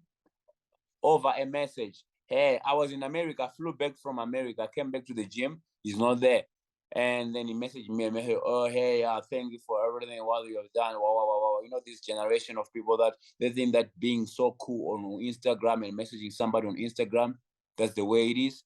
And they messaged me via WhatsApp, and I fucking flew here in person next to me. And you can't come and have audacity to come and say, hey, man, thank you very much in person. And then, you know, that changed me, to be honest with you. And I had Nicholas and all that stuff. That kid, I helped him through lockdown. People don't, you know, people, when they hear the stories, they hear the other side of the stories. I fed Nicholas through the whole lockdown. My clients used to go and drop food for Nicholas. I made him stay in the gym because he didn't have money to pay his rent where he was staying. And I looked after this kid through lockdown, level 5 lockdown level, took him everywhere. In return, backstabs me. You understand? So basically, I've been in the last 3 years that I became a champion. Then I started want to be a philanthropist, whatever you call it. And I've almost lost my career over people because you know what? I used to take these people to my own training sessions. Then I have to train 30 minutes and they train 30 minutes. Or I train 40 minutes, they train 20 minutes. I train 50 minutes, they train 10 minutes. Still my 10 minutes. You understand? I almost lost my career over people. And I believed in people so much. I believed in people so much that I even failed to believe in my own God. You know? I believed in people more than I believed in God in the past 3 years. Guess what? I believe in God, and I will never want to be a messiah for the world. No, I'll help who helps himself and who's respectful towards me. But hey, man, I don't want to even lie to you, bro. My heart is like thrown. The 32-hour flight when I came back from America, the first time I went there for training and came back, that was the 32-hour that changed my life in terms of the way I think about things. I need to focus fully only on my career, not trying to save the world. Yeah, you need to be selfish now, eh? Yeah, the world has to save itself. I would never even say I want to do charity, this charity that. Is time out of my career. Maybe when I'm done, maybe one day I'll wake up and I have another 32-hour flight when I have to rethink again. But right now, if I have to answer you, I've got a bad taste of helping people, to be honest. I will never want to help people. To just help, to get out of my way to help people. No, fuck that. No, I understand. Thanks for that honesty, Themba. Yeah. I want to know from you, what are your thoughts on so many African American, and I won't even have to mention names, but there are so many African American and African athletes who are not based in Africa, but they ride on that motherland concept. Oh, the motherland. But they don't train here. They don't face the same problems we face in Africa, load shedding, socio-economic problems. But when it comes to garnering followers, or garnering that empathy, or that support, then they quickly to ride on it. What are your thoughts on that? Do you think it's just a matter of you don't care? They must do whatever they want. No. That you see the problem that we are in a world where it's so cool to be cool. So even for me, it's cool to be here, But at the end of the day, like people just want to say, let's say, for example, my brother Kamaru, that dude, you drop him in his Abuja, Nigeria, he won't find his way to where he used to stay. He's forgotten. But you know what? Because he can't relate to American culture properly and extra, and what America represents, then now you know what he has to do, because here in Africa we idolize people that are in America, that come from America, and then we always gotta accept them even if we can't relate. His story and my story is different. Yeah, he's a champion. There's always this gap, and they want to come like, oh, my African Yeah, brother, but come on, man. No, they have not suffered the way we suffered, bro. Like I had to pay for my own stuff. Like I understand their way of suffering, and everyone suffers somehow. But it's different levels. To make it, there's levels of suffering. Yes, exactly. There's levels of suffering, and they don't know the struggles that you have in Africa. There's less opportunities here, bro. Like you're in the land of opportunities, that is the United States of America, and you're talking about a land that is no opportunity, that is Africa. So for me, God bless them. They can have what they have, and they can do what they do. These athletes that say, no, we're African Americans, we do this, we do that. It's great. It's great marketing strategy for everybody. It's marketing strategy, and I understand it. And I just don't buy it. I understand it, but I just don't buy it for me. Sure. But having that said, me, if I say this, then I become the bad guy. Yeah. But I'm not be a messiah for the world, like I said. I'm gonna say things the way I want to say, and I'm gonna do things the way I want to do. Yep. Sure. Thanks for that. You also spoke now when you were giving Leon credit, and because I saw you took the post down. Also, I don't know if there were obviously reasons why you took that post down, but I won't. Yeah. You don't have to elaborate that if you don't want to. But you spoke of it. No, I took the post down because I thought to myself, I'm gonna eventually fight this guy. I thought as much. But you so spoke I said to myself, Yeah. He gave me respect. I respect him back, and I thought to myself, I'm gonna eventually fight this guy. Nothing wrong, but I also can't give him the edge over me. Yeah. Already, he respected me. He wanted me to help him with Kamzat Timaya fight. Um, I mean, that means a lot to me, and I respect him. And with Kamaru, I offered Kamaru the same thing. I offered Kamaru to help him for this fight because I was in Denver, Colorado, on the same team that he was training. But guess what? My brother Kamaru, you know what he did to me? I know I've called him out before, but we have been speaking. Me and Kamaru, he followed me on Instagram. I followed him. We've been speaking. I've been telling him I'm in Denver. We talk and X, Y, Z. Then, like, he knows about me. He even knows my name. And Yeah, then, you guys spoke on a live already, Instagram live. I was watching you yes, I guys. know for I sure. was Yeah, watching. we've done that, right? Then when I met him in Las Vegas, everything changed because then I'm like, hey, like I'm like a happy guy. I see Kamar, I'm like, hey, my brother Kamar, how are you? But I didn't know, maybe it was the wrong place, wrong time. Then he's like, what's up? Like literally said to me, I'm like excited to meet him. He's like, what's up? I'm like, oh yeah, man, I just wanted to greet you. I want, can I have a picture of you? Like, but then like I just feel the vibe. Then I took the picture with him and Ganu. Yeah, but it was awkward and not nice for me in that moment. I even went and sat down with Corey. I'm like I didn't want to say anything, but Corey figured out what was happening, what had happened. Then eventually I just put it out of my chest. I'm like, hey, Kamar was a little bit of a dick to me. And he's like, yeah, I don't know. Yeah, but it is what it Oh, is so what it so is. so that was the altercation you spoke of. Because I saw you said you Yeah, had it. yeah, yeah. That was the situation that Oh, happened. Like for me, I was like, bro, I'm just being nice, and I don't think we'll ever fight because you are already on your way out, and I'm just trying to get in. So I decided, nah, this dude is not my cup of tea. I and mean, God bless. I hope and he what makes it happened with out. that Edwards when Leon asked you to come train with him? Why didn't that happen? Oh no, so the week I was supposed to travel, UK went into lockdown. Oh, okay. COVID. Okay, I see. Yes, yes. They went into like proper lockdown at level 5 or whatsoever.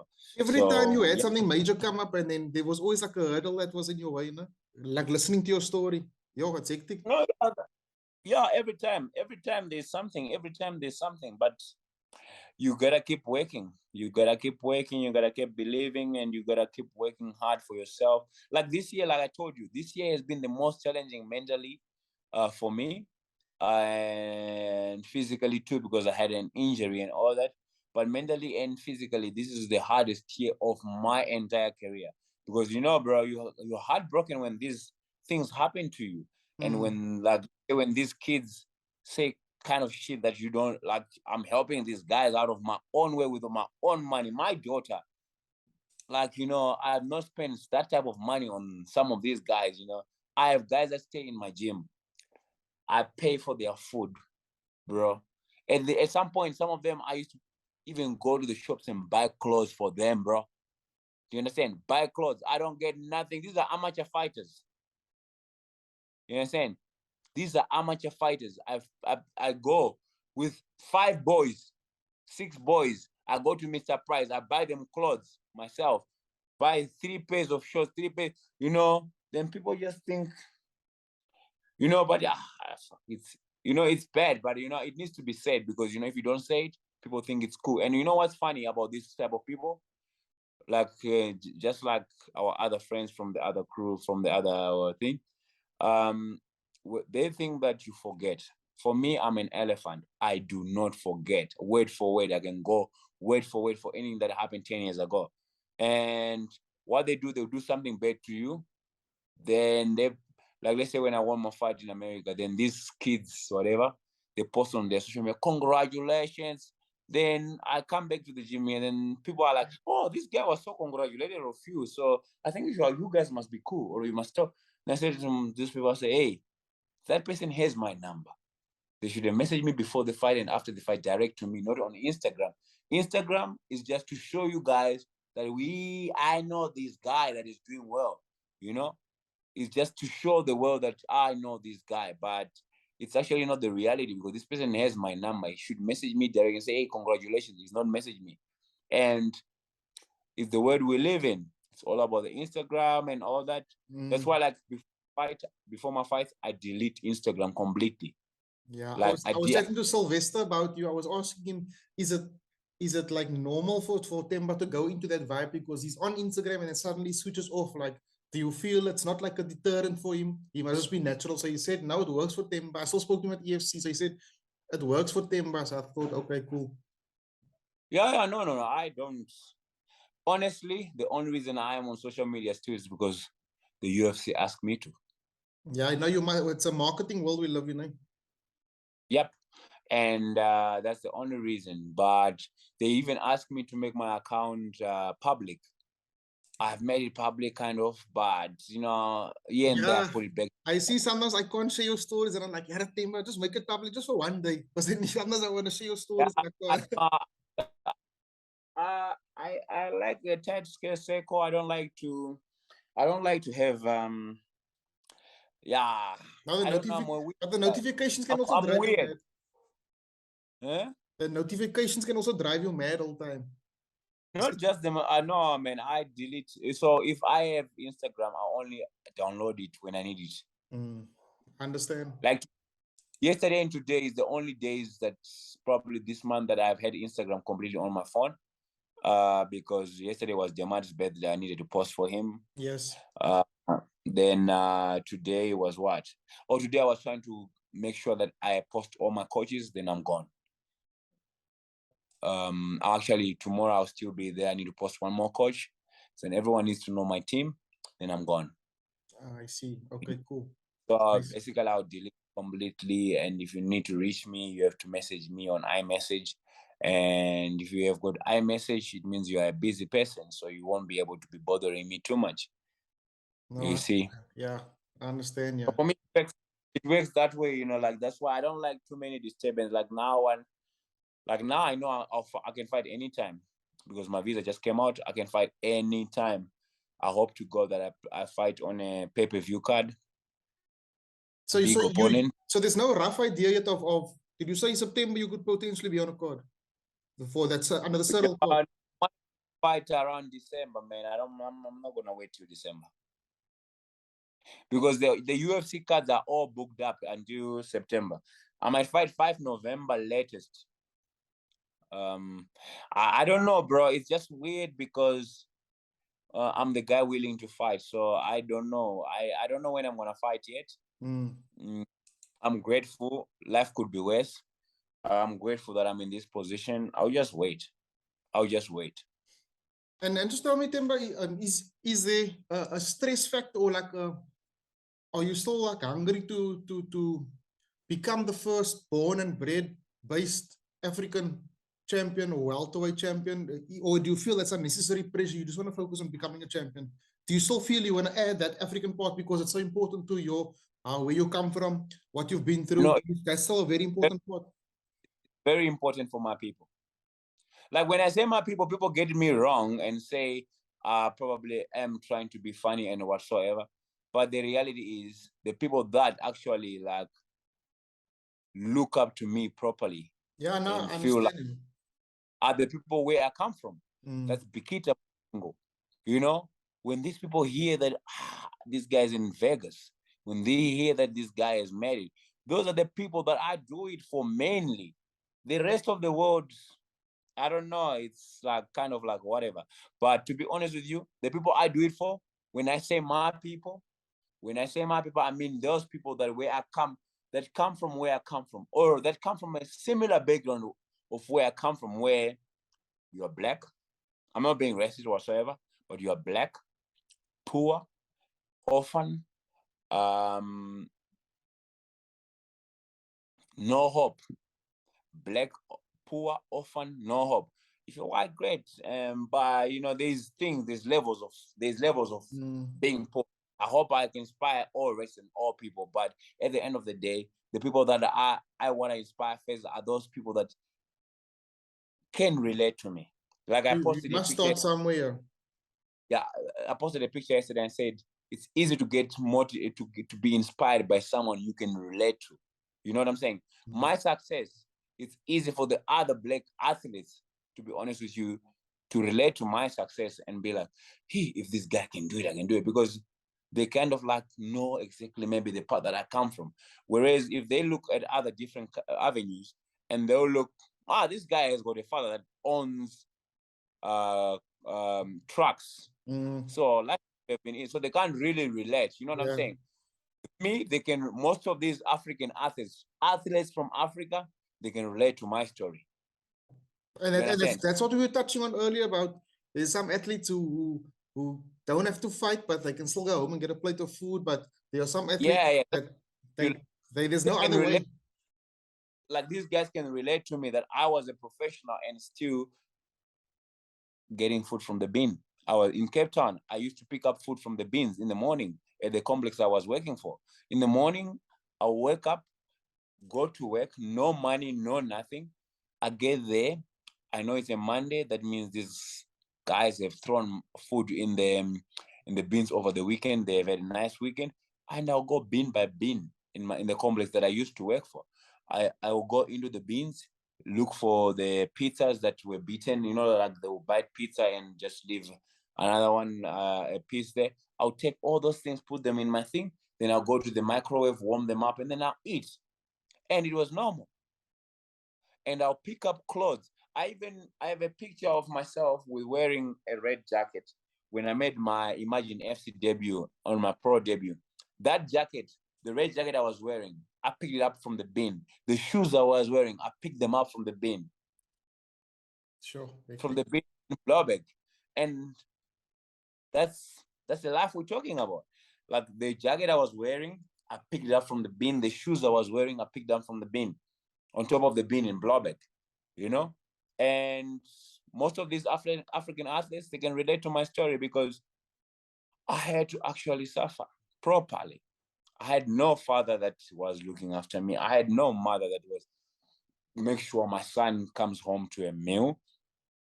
I had nothing, completely nothing. I literally struggled my way to here. And whether you play soccer, basketball, and you are African, you are from South Africa or Zimbabwe or Ghana, Nigeria, at least you can relate. And you know that sometimes there's no 3 meals. Like me, I only started having 3 meals even when I was pro, bro. When I was already a professional fighter, there was no 3 meals on my meal on the plate. Bro, I was actually telling people that I was once a vegetarian. They're like, oh, really? That was so cool. That is so cool. I said, I was only a vegetarian because I couldn't afford to buy meat. You know? I was working as a security guard at Seco Center. Then I realized my money is finishing from the gym and my money is finishing from the taxi and stuff. Then I decided if I only cook pap and I buy veggies and cabbage, I will survive. Then what did I do? I said no to the people so that the people don't laugh at me that where I was renting. So that they wouldn't laugh at me and say, you are weird, like you're poor. You know, like you don't want to be called poor and weird and stuff like that. Then I said to the people, no, meat does funny things to me. Then I started eating my cabbages and stuff like that, saving my money until I could afford to buy meat again. Then I became vegetarian. And these are the stories that you can hear from people that come from a background, you know? Like some people eating polony is like, bro, like, life is so difficult eating polony. Having some guys say garage pie. That's the main example that these guys think. Yeah, we also garage pie is big, you guys. Yeah, like people say that garage pie is being poor, bro. Garage pie. Where I grew up in Masvingo, where I come from, I remember my cousin brought polony from South Africa. Bro, he was living in Free State. He bought polony in Free State, brought it to Zimbabwe. I think it's a 24-hour bus drive or a 15 to 17 hours bus drive. And we still enjoy that polony. And you know how it feels like if there's no fridge. But that polony was the best thing we have ever had in the whole year, you know? So like the guys eating a garage pie, and they're like, we're struggling. I'm like, bro, you don't know what's real suffering, man. Like, real suffering is real suffering where, bro, you only eat meat once a year. And when you eat meat once a year, you know what happens? You're eating meat like when they kill a chicken, they'll give you the head or they'll give you the feet, you know? That's how we grew up. That's exactly how I grew up. Like when you say, oh, today it's a good day, I'm having chicken. You're having a head, the chicken head, or you're having thing, or the intestines. Do you understand? The intestines. So that's suffering. That's like real suffer. And it's not even so like if you can afford that where I come from, it means you are okay. But that's what we used to have. Like we don't have meat. But sometimes we'll go 7-8 months without having to eat meat until maybe a goat dies on its own. Then you're like, okay, cool. Or like if you don't go hunting, you won't eat meat. Like for me, I used to go hunting a lot. Then I'll eat. You know, that's the only way I could eat meat. So I would go hunting a lot, fishing a lot, in the river. You know, and it's not easy. And that's the only thing that I say. Like I want to inspire my people. When I say my people, I mean those people that know exactly what I'm talking about when I say these things. I don't have to explain them to them further. When I say, hey, 3 meals, bro, you go to school, you walk 10 kilometers to go to school without on empty stomach. That's me. You go to school on empty stomach, you walk 10 kilometers to school on empty stomach, and then you go to school, they require you to have high grades. This is our aunt, my aunt. She used to require me and my cousin. They used to require me to have high grades, but sometimes you go to school without having to eat anything. They require you to have high grades. How are you gonna concentrate in school if all you had probably is a porridge? And you know porridge by 10 o'clock, bro. The Are you porridge is hungry? finished.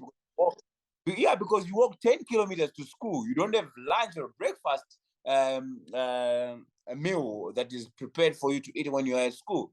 So basically, you are walking 10 kilometers on porridge. By the time you get to school, you are on an empty stomach. You've burnt the calories, you know? Then you still require to study from 7:30 till 4 o'clock. And at school, there's also hard labor that you need to do. You need to water the garden at school. You need to wash the toilets. Um, you need to wash the toilets. You need to clean the classroom, you know? Then you still have to walk 10 kilometers back home, only to have a meal later at like 7 p.m., 8 p.m. And then it's not like a very, very big, satisfying meal. It's just like, yeah, to find a way to sleep. So this is where I come from myself, you know? I come from this background where like I had to do all these things to be here where I am right now. And people, when they look at me, they're like, nah, bro. When people talk about real suffering, I know what's real suffering. And I know people that suffered worse than I did, you know? I know people that have suffered worse than I did. Was my life personally. But probably I was in an okay position, you know, because my cousin worked in South Africa. But I know people that have suffered worse, bro. Like people would go to school without even having to eat that porridge, bro. Like to it's crazy. It's crazy. Like when I say, let's say here in South Africa, I always say this is a European country. When you go to real Africa, you know what real suffering is. Like now for me, just before I get on this journey on for me to get to the UFC now, I'm gonna make a trip to Zimbabwe. Next week, I'm going to Zimbabwe because I have to go and collect the stamp for my visa, actually, like the actual stamp. So next week, I'm going to Zimbabwe. Guess what do? I go to my rural areas and I go and reaffirm my energy and realize where I come from, know exactly how I feel in that moment. And if I want to go back to that moment or change everybody's life in my village, you know, or change everybody's life around me, no, not even direct, indirect, where they can just look at me and be like, you gave us hope. I want to do that. Next week, I'm doing that. You know, like I'm flying to Zimbabwe, then my friend will drive there to Mashingo, even if it's for an hour. Just that means a lot, because you know what? I will realize, you know, I've I've suffered to be here. I've worked so hard to be here, and the only way is up. You know, then I get there, and when we talk about this UFC thing, then it's become so normal and so easy, and nobody's gonna touch me, bro. In the UFC, yeah, I just have to do this, man. I just have to go back home.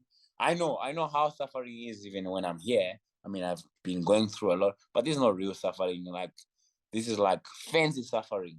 We talk about real suffering. Yeah, so I need to go back home next week and reaffirm and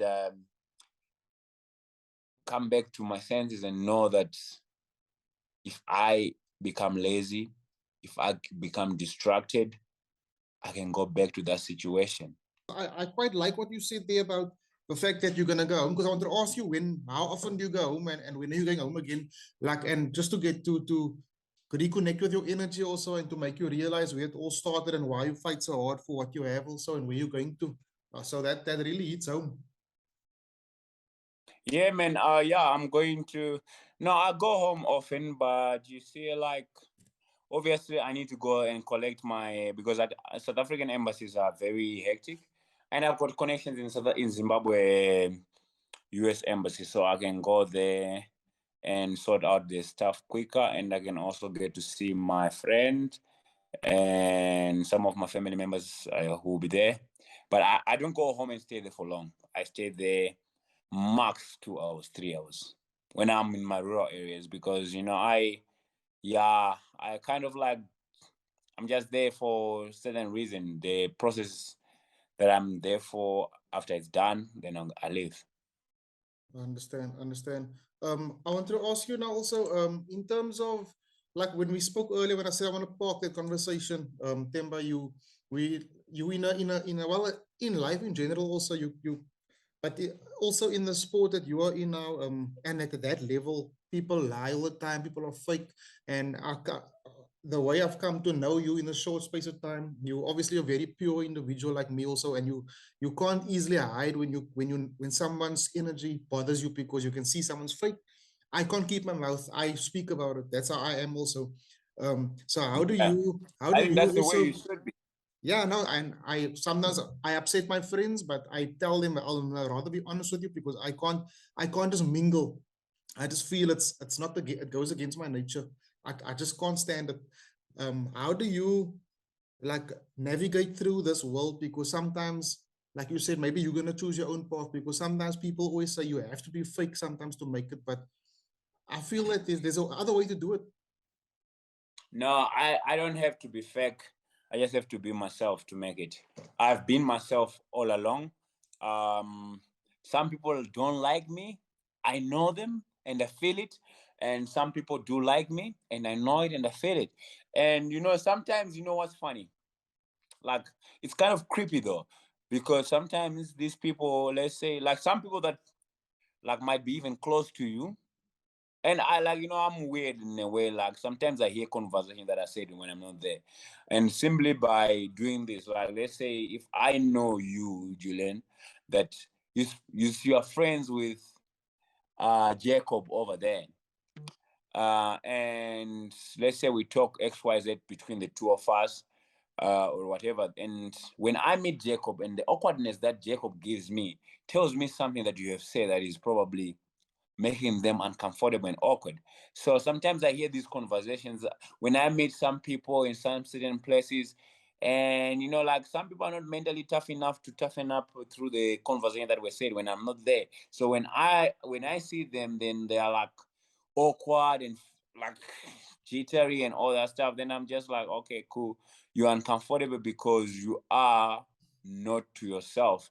There is something that was said to you about me that you probably feel awkward about now, because when you meet me in real person, you're like, this guy is not really I thought that he is. And you know, same applies with like I was saying about the social media. You know, like I had a guy. Um I had a guy, like, I was chatting to him on Instagram and XYZ. Then when he saw me, he felt so entitled to me. You know, like, I'll talk to you here. If I talk to you here, that doesn't mean that when I meet you, the energy is gonna flow in person. You know, like, for me, I read the energy before I start opening up to people. So when I read the energy and I understand the energy of a person in real person, then I'm like, okay, cool, I'm going that way. And some people get offended because they feel entitled to you just based on what they see on social media. You know what I'm saying? Like, let's say if they see me friendly and dancing on social media, they think that when they see me, they can be friendly and dancing with me. No, I have time and place. You know, I have time and place for things, and I don't want to be fake. And I pray to God I don't change who I am. And I pray to God every single day now that I'm in the UFC. And you know, this is the best of the best, where the best of the best go to. So many people tend to change just to be liked, tend to change just to just to kind of like get followers and stuff like that. I don't want to change who I am. I respect that. I don't want to change who I am. And if I have a problem, I will say it. If I don't like something, I will say it. But right now, I'm happy, man. I'm happy with what I have. The UFC contract that I have, like I said to you, I'm happy. Um, the team that I have built around me, like, let's say my coaching, I'm happy. The team in the gym, everybody's got good energy in my gym right now. I'm happy with everybody that is in the gym right now. You know, like, the guys are pushing, the guys are working, and I can see, like, this me being in the UFC. Some of them have changed their mindset. They're like, fuck, if this guy is here and is doing it, we also gotta level up. And I'm not the last one from my gym that will be in the UFC. There will be plenty more to come. I believe Sylvester should be there. It's just a matter of time and when. Demad will be there, I believe. It's just a matter of time and when. I believe we've got a couple of youngsters that are still coming up, but I believe 3 years, 4 years from now, they should be in the UFC.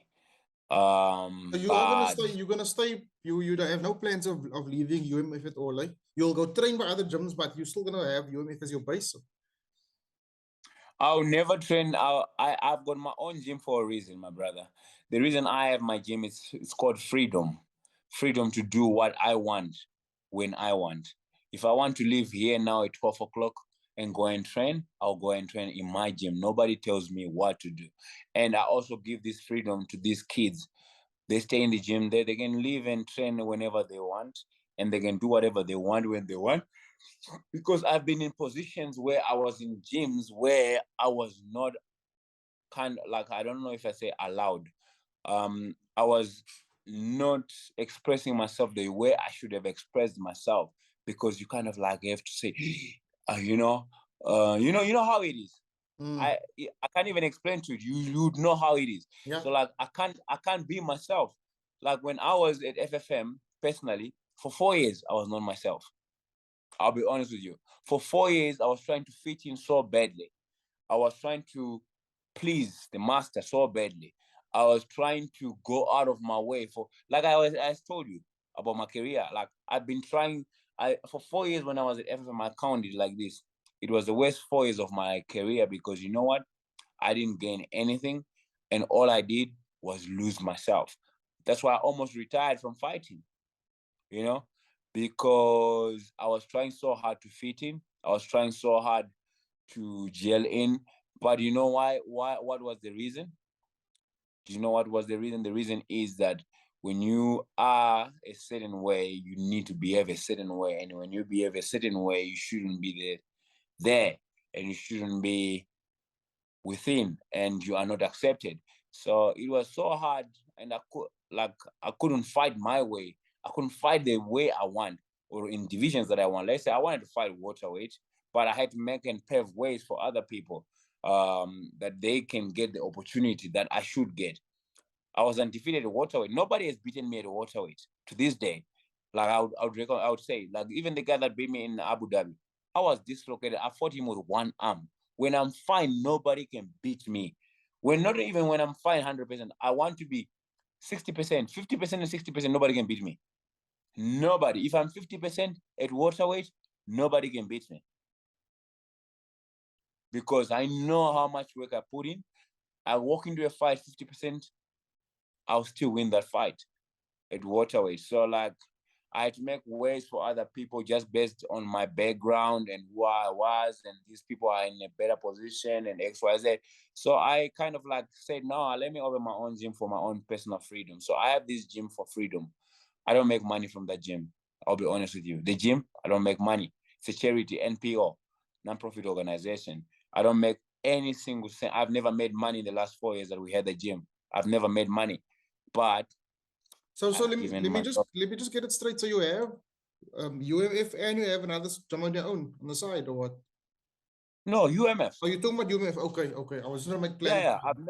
I've never made money from UMF. You can ask anybody. I've never made money Is from is that is gym. that is that your and the mods gym? Do you guys own that gym? Yeah. Okay, Yep. So okay. like I've never made money at all in that gym, but gives me freedom to do what I want when I want to, and to allow who I want when I want to. Because you know what? People are fickle. You get people to get in there with the wrong energy, and you know what it does? It poisons everything that you have worked hard for many years. So, like in my gym, people even ask me, "Oh no, why don't you accept this guy, that guy?" That it's not about the numbers. Mm. It's not about the The numbers. energy, yeah. It's about the energy. I won a world title training with amateurs. So I know it's about the energy. The energy you give is the energy you get out. If there is no energy, energy doesn't flow, please leave. Like that's my purpose. That's my thing. Like for me, I've let paying clients, people that pay money to be in the gym. I've told them, hey, thank you very much for being here, but hey man, I don't like your energy. Can you leave? Find another gym to train. And you know what? What do I come out as? Arrogant, bad person. Because now I must just accept you because you are paying. I must just accept you because you think you are you are paying client, you have got your rights and whatsoever. Bro, you don't have rights in my space. You know what I'm saying? Like that's how I think. You don't have rights in my space. I have rights to my space. Mm. And people must understand this, that I have to protect my energy very, very, very, very hard.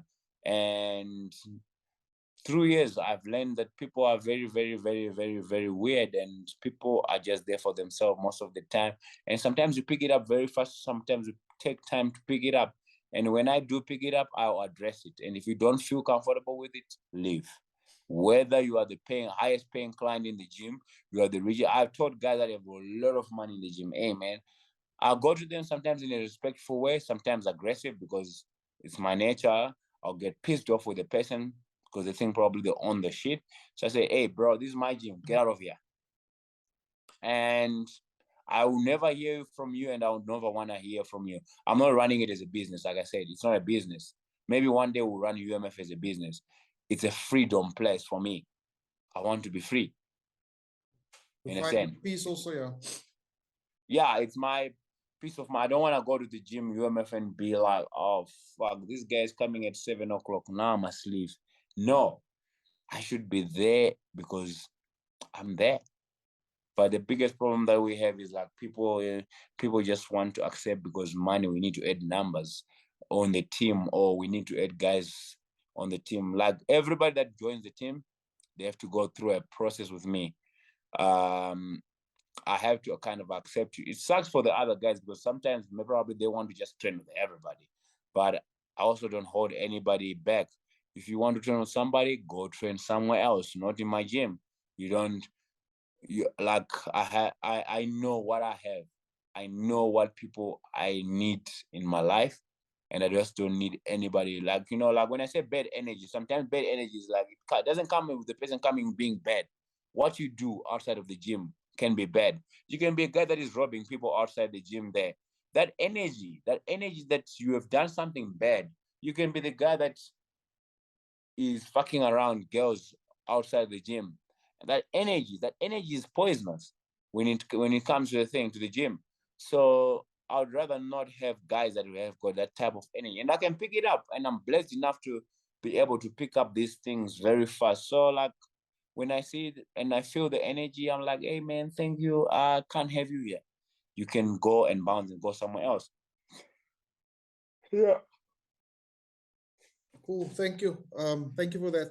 You were speaking about gyms also, and we were touching on Dricus also earlier. I want to know from you, do you like speak to, or have you reached, as any of the, like, Typhon, Nkuchwe, Dalcha, JP, Dricus, have any of them like reached out to you to say, like a fellow African welcome, or have any of them just connected with you in any sense, or are you planning on maybe having a training session? Because I know you trained with Dricus once, I think after you got the title. I think it was in preparation of a camp, or it was he who asked you to train with him. I can't remember. But have you No, no, spoken no. to any of the I guys? I I used to like train with Dricus. I used to like to train with him. I always used to like to train with him. I like his mindset. Um, I mean, he's messaged me and he said to me, "Yeah, you do well." But like same applies with him. I think he can be a champion in the UFC. To be honest with you, even from what I've seen, Mm. I think he can be a champion. Um, And Dalcha, have you ever speak to Dalcha? No? I've never spoken to Delta, man. It's a funny enough, like the people that reached out that are in the UFC that reached out to me and say is Drakus, and JP Bice. But you see, like I used to train with both JP? of them. I Mm. used to train with Drakus, I used to train with JP Bice. So champion that I understand there's no connection to it. Mm. So like with Drakus, he actually trains with my coach. I mean, I can say my coach because I started training with Coach Neil before. I mean, I don't know. Maybe he trained with Coach New before I trained with him. I don't know. But Coach New is my head, like my jiu-jitsu coach for a long period of time. And he only started training with Coach New like 3 years ago or so, like at this level. Okay. So he also trained with my coach, Coach Neil, and that's what he does jiu-jitsu with. And yeah, but I used to like training with him. For now, no, I'm happy with what I'm doing, and I just want to do my own thing. I like him. I like what he's doing, but we are on a rest now, and may the best man win. I'm just trying to rest with myself. Yeah. But I know guys get affected when I say I want to be the first African guy that become a UFC champion that lives and trains in Africa. I understand it rubs people differently. And I know some guys that get affected because they think, oh, who the fuck is this guy Themba think he is? He's not even fought in the UFC yet. He doesn't. No, I don't have to have fought in the UFC. You don't know what my next fight is. I might be fighting the guy number 5 or number 7. Next, Yeah. who knows? I might prepare myself very fast to the thing. And we are different. And I've got a different story. I've got a different mindset. And so, like, guys must not get affected when I say this. I'm just trying to put myself out there for myself. I have to be selfish for myself. So I pray to God it doesn't rub them in a different way. When they see me, they think, oh, I'm still the same guy, just different goal, and a little bit selfish. And I want to become the first. And I've said it not now, just because I'm in the youth. I said it when I was still in EFC, when I became the champion. I said Yeah. it then. Now I want to become. here's a witness. Yeah, so it doesn't matter really. Like they're doing well with their team. I think we're doing well with our team. I think there's only two gyms in South Africa that has got UFC athletes. My gym and their gym. So yeah, man, I believe that yeah, man, we're doing well. We got like UA Warriors love us.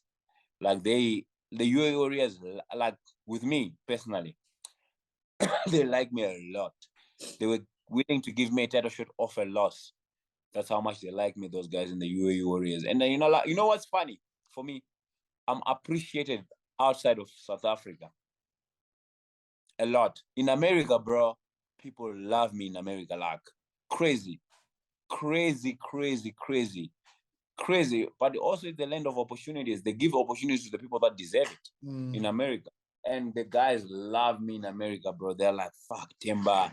Like they want, like in America, people want me to stay in America. When in Denver, they make coaches, everybody messages me and say, hey, what's stopping you from living in South Africa, in America, man? Is there anything that we can do? Like people want me to stay there because of the energy that I also bring. And, like most of those guys in America actually very real. Like here, people say, like, the media, the way it likes to paint America is like a racist country and whatsoever. There's more racism here than in America. Yeah, no, I hear you. Yeah, I saw From my like experience, the love that they were giving you also there, and when you left, that they gave you this nice going away gift, and I actually wanted to Bro, ask I you don't for that, want but to I lie just to thought, you. There is more racism in South Africa than it is in America. And in America, you know, like you kind of know where you stand. Here, you don't know where you stand because yeah, some people are very, they it's, smile at you, it's undercover. but It's undercover. yeah, it's undercover. And here, it's actually black, white hat, and black on black hat, white on white hat. So it's too much hat. The hat of color, hat of your descendants, where you come from, and all that. It's not nice. And for me, I really like Denver, Colorado. At the end of my career, I'll probably go and live there. I hope. Yeah. I don't want to go and live there now. Nah, for now, I need to do it from here to make my goal, to accomplish my goal that I set out, that the guy that lives and trains in Africa to become a UFC champion. I'll still go there and visit. Now, I've got friends in Denver, Colorado. So probably end of the year, I'll be flying there again for 2 weeks or whatsoever.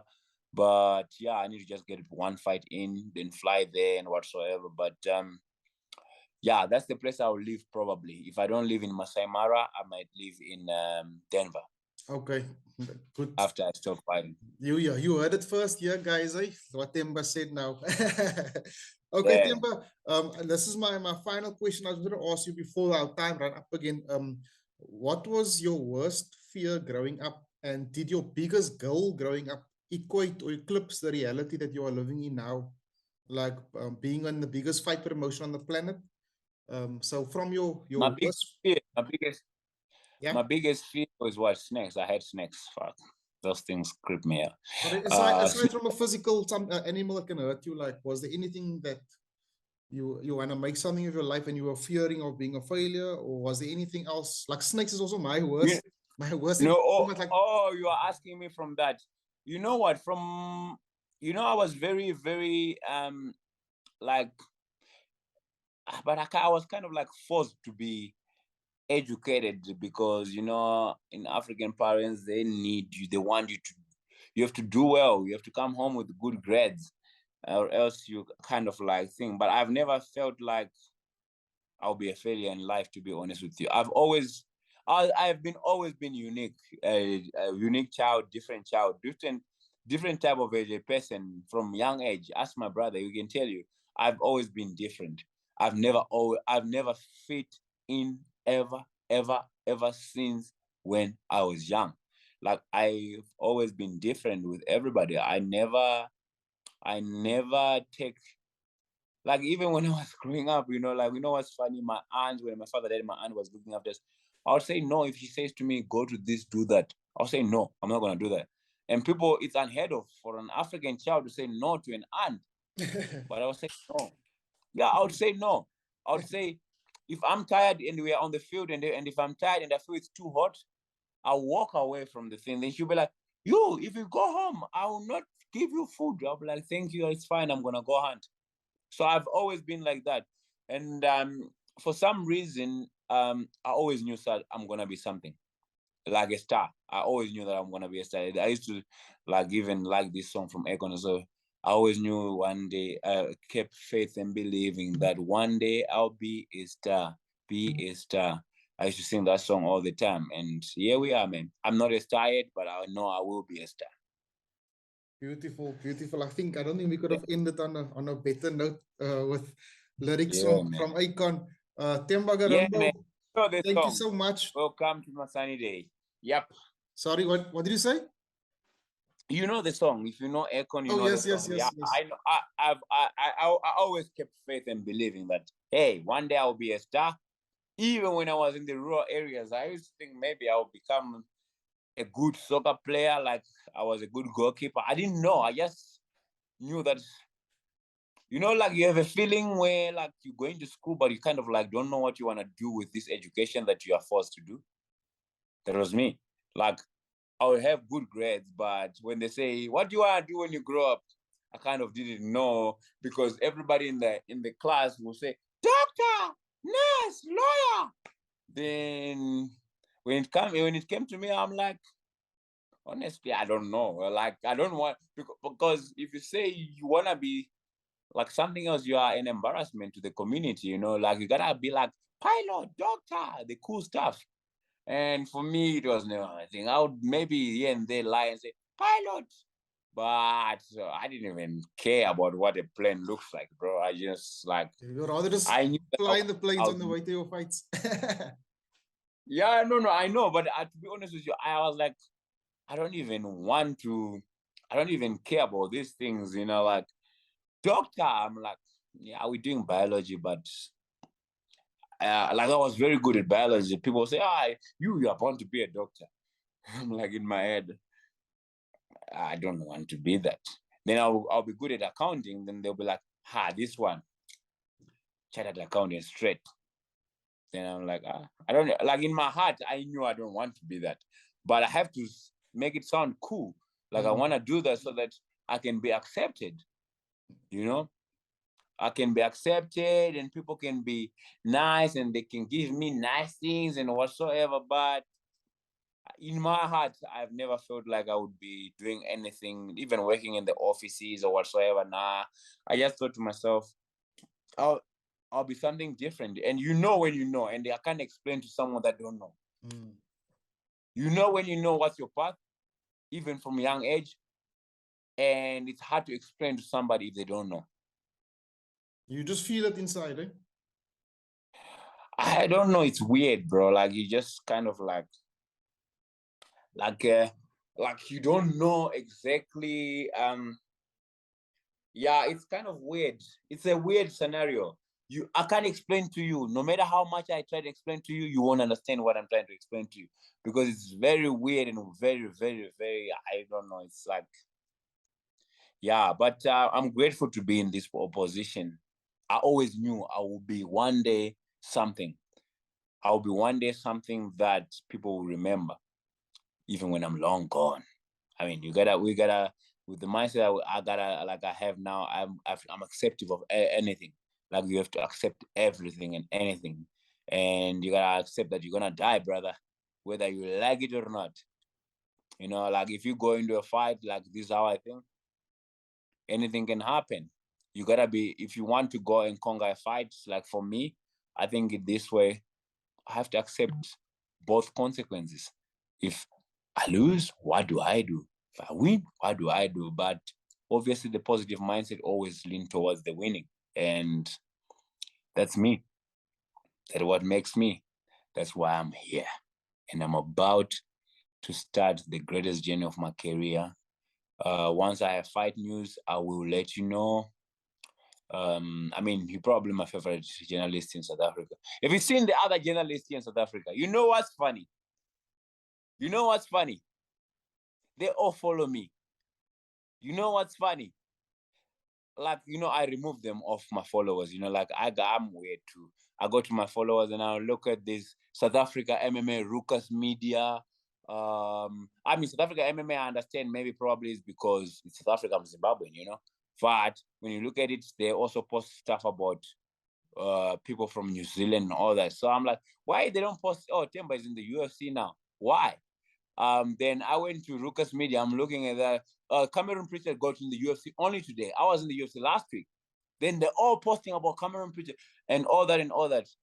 And you know what's funny?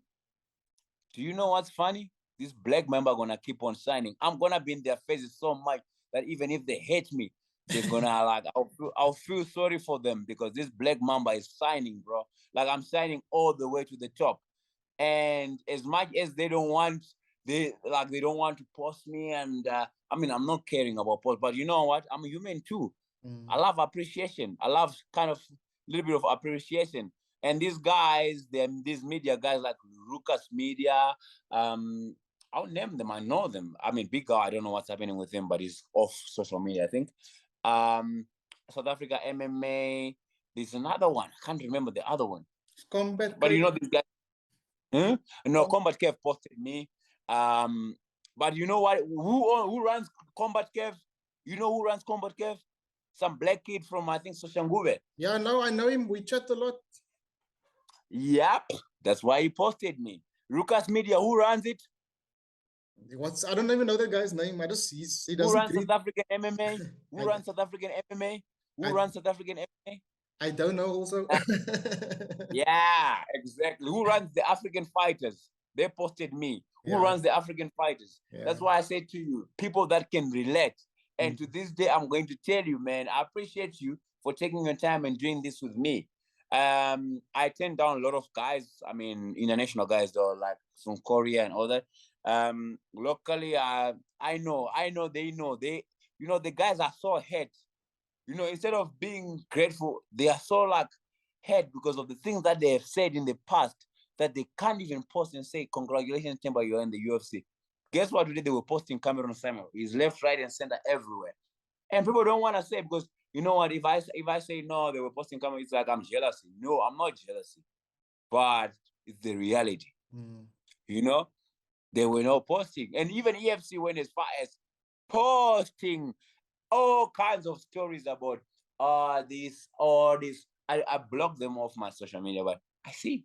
And I will, and guess what it does? It motivates me. I'm a guy that has a chip on his shoulder, and I'm the guy that will bring this belt in Africa for the first time that trains and live here. And guess what? I will not have any interview with none of those guys. I'll not give them my time. If they see me, they must spit on the floor. Themba Gorimbo, I think that's the drop the mic moment there. I want to say thank you very much for your time. This is a unique moment because we as the first time I actually wanted to extend the interview the whole time because your conversation is so infectious. So thank you, my brother. I really appreciate it, and I hope you will make time for me in the future, No especially problem, my as you brother. Keep blessed, keep working, be yourself all the time. Don't be like these other media companies where they have to like suck dick because they because or they can't make EFC angry and whatsoever. No, I actually don't care about what's happening and X, but I see everything. And these guys, I remove them off my followers. I'm like, go off, go off, go off, go off. Today I was remove. Because you know what? I know exactly. And like let's say the guy from Lucas Media, he's like, when I fought Dove Mazan, he said, so you asked me some random weird shit question. And I was actually not happy with him from then. Then you know what? When you see him in person, now the confidence is gone. He's now humble. I hate him. I've always refused. He comes to my gym.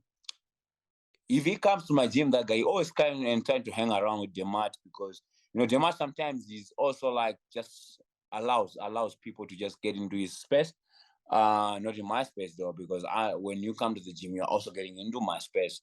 And if this guy ever comes to my gym, I'm kicking his cameras off my floor. But anyway, my brother, I appreciate you. And don't worry about me being so pissed off. It's just like No, I appreciate you being honest. That's important. it's just like who's supporting me. I'm not trying to look for sponsors. I don't want sponsors. I've got Zimbabwe government trying to pay me a lot of money right now as we speak. Guys in the government trying to pay me a lot of money to just say congratulations. I'm even not sending them my banking details. You understand? I'm not looking for sponsors. I only do it for myself. These guys, they feel like if they have something to say about me, I'll probably benefit or whatsoever. Bro, I'm not trying to benefit nothing. All I need is also reality check in terms of like, why are you posting the other guy? You see what I was saying to you? People don't want to say it, but it's kind of racist, bro. Bye. I see you, bro. Cheers, Themba. Sleep well, no?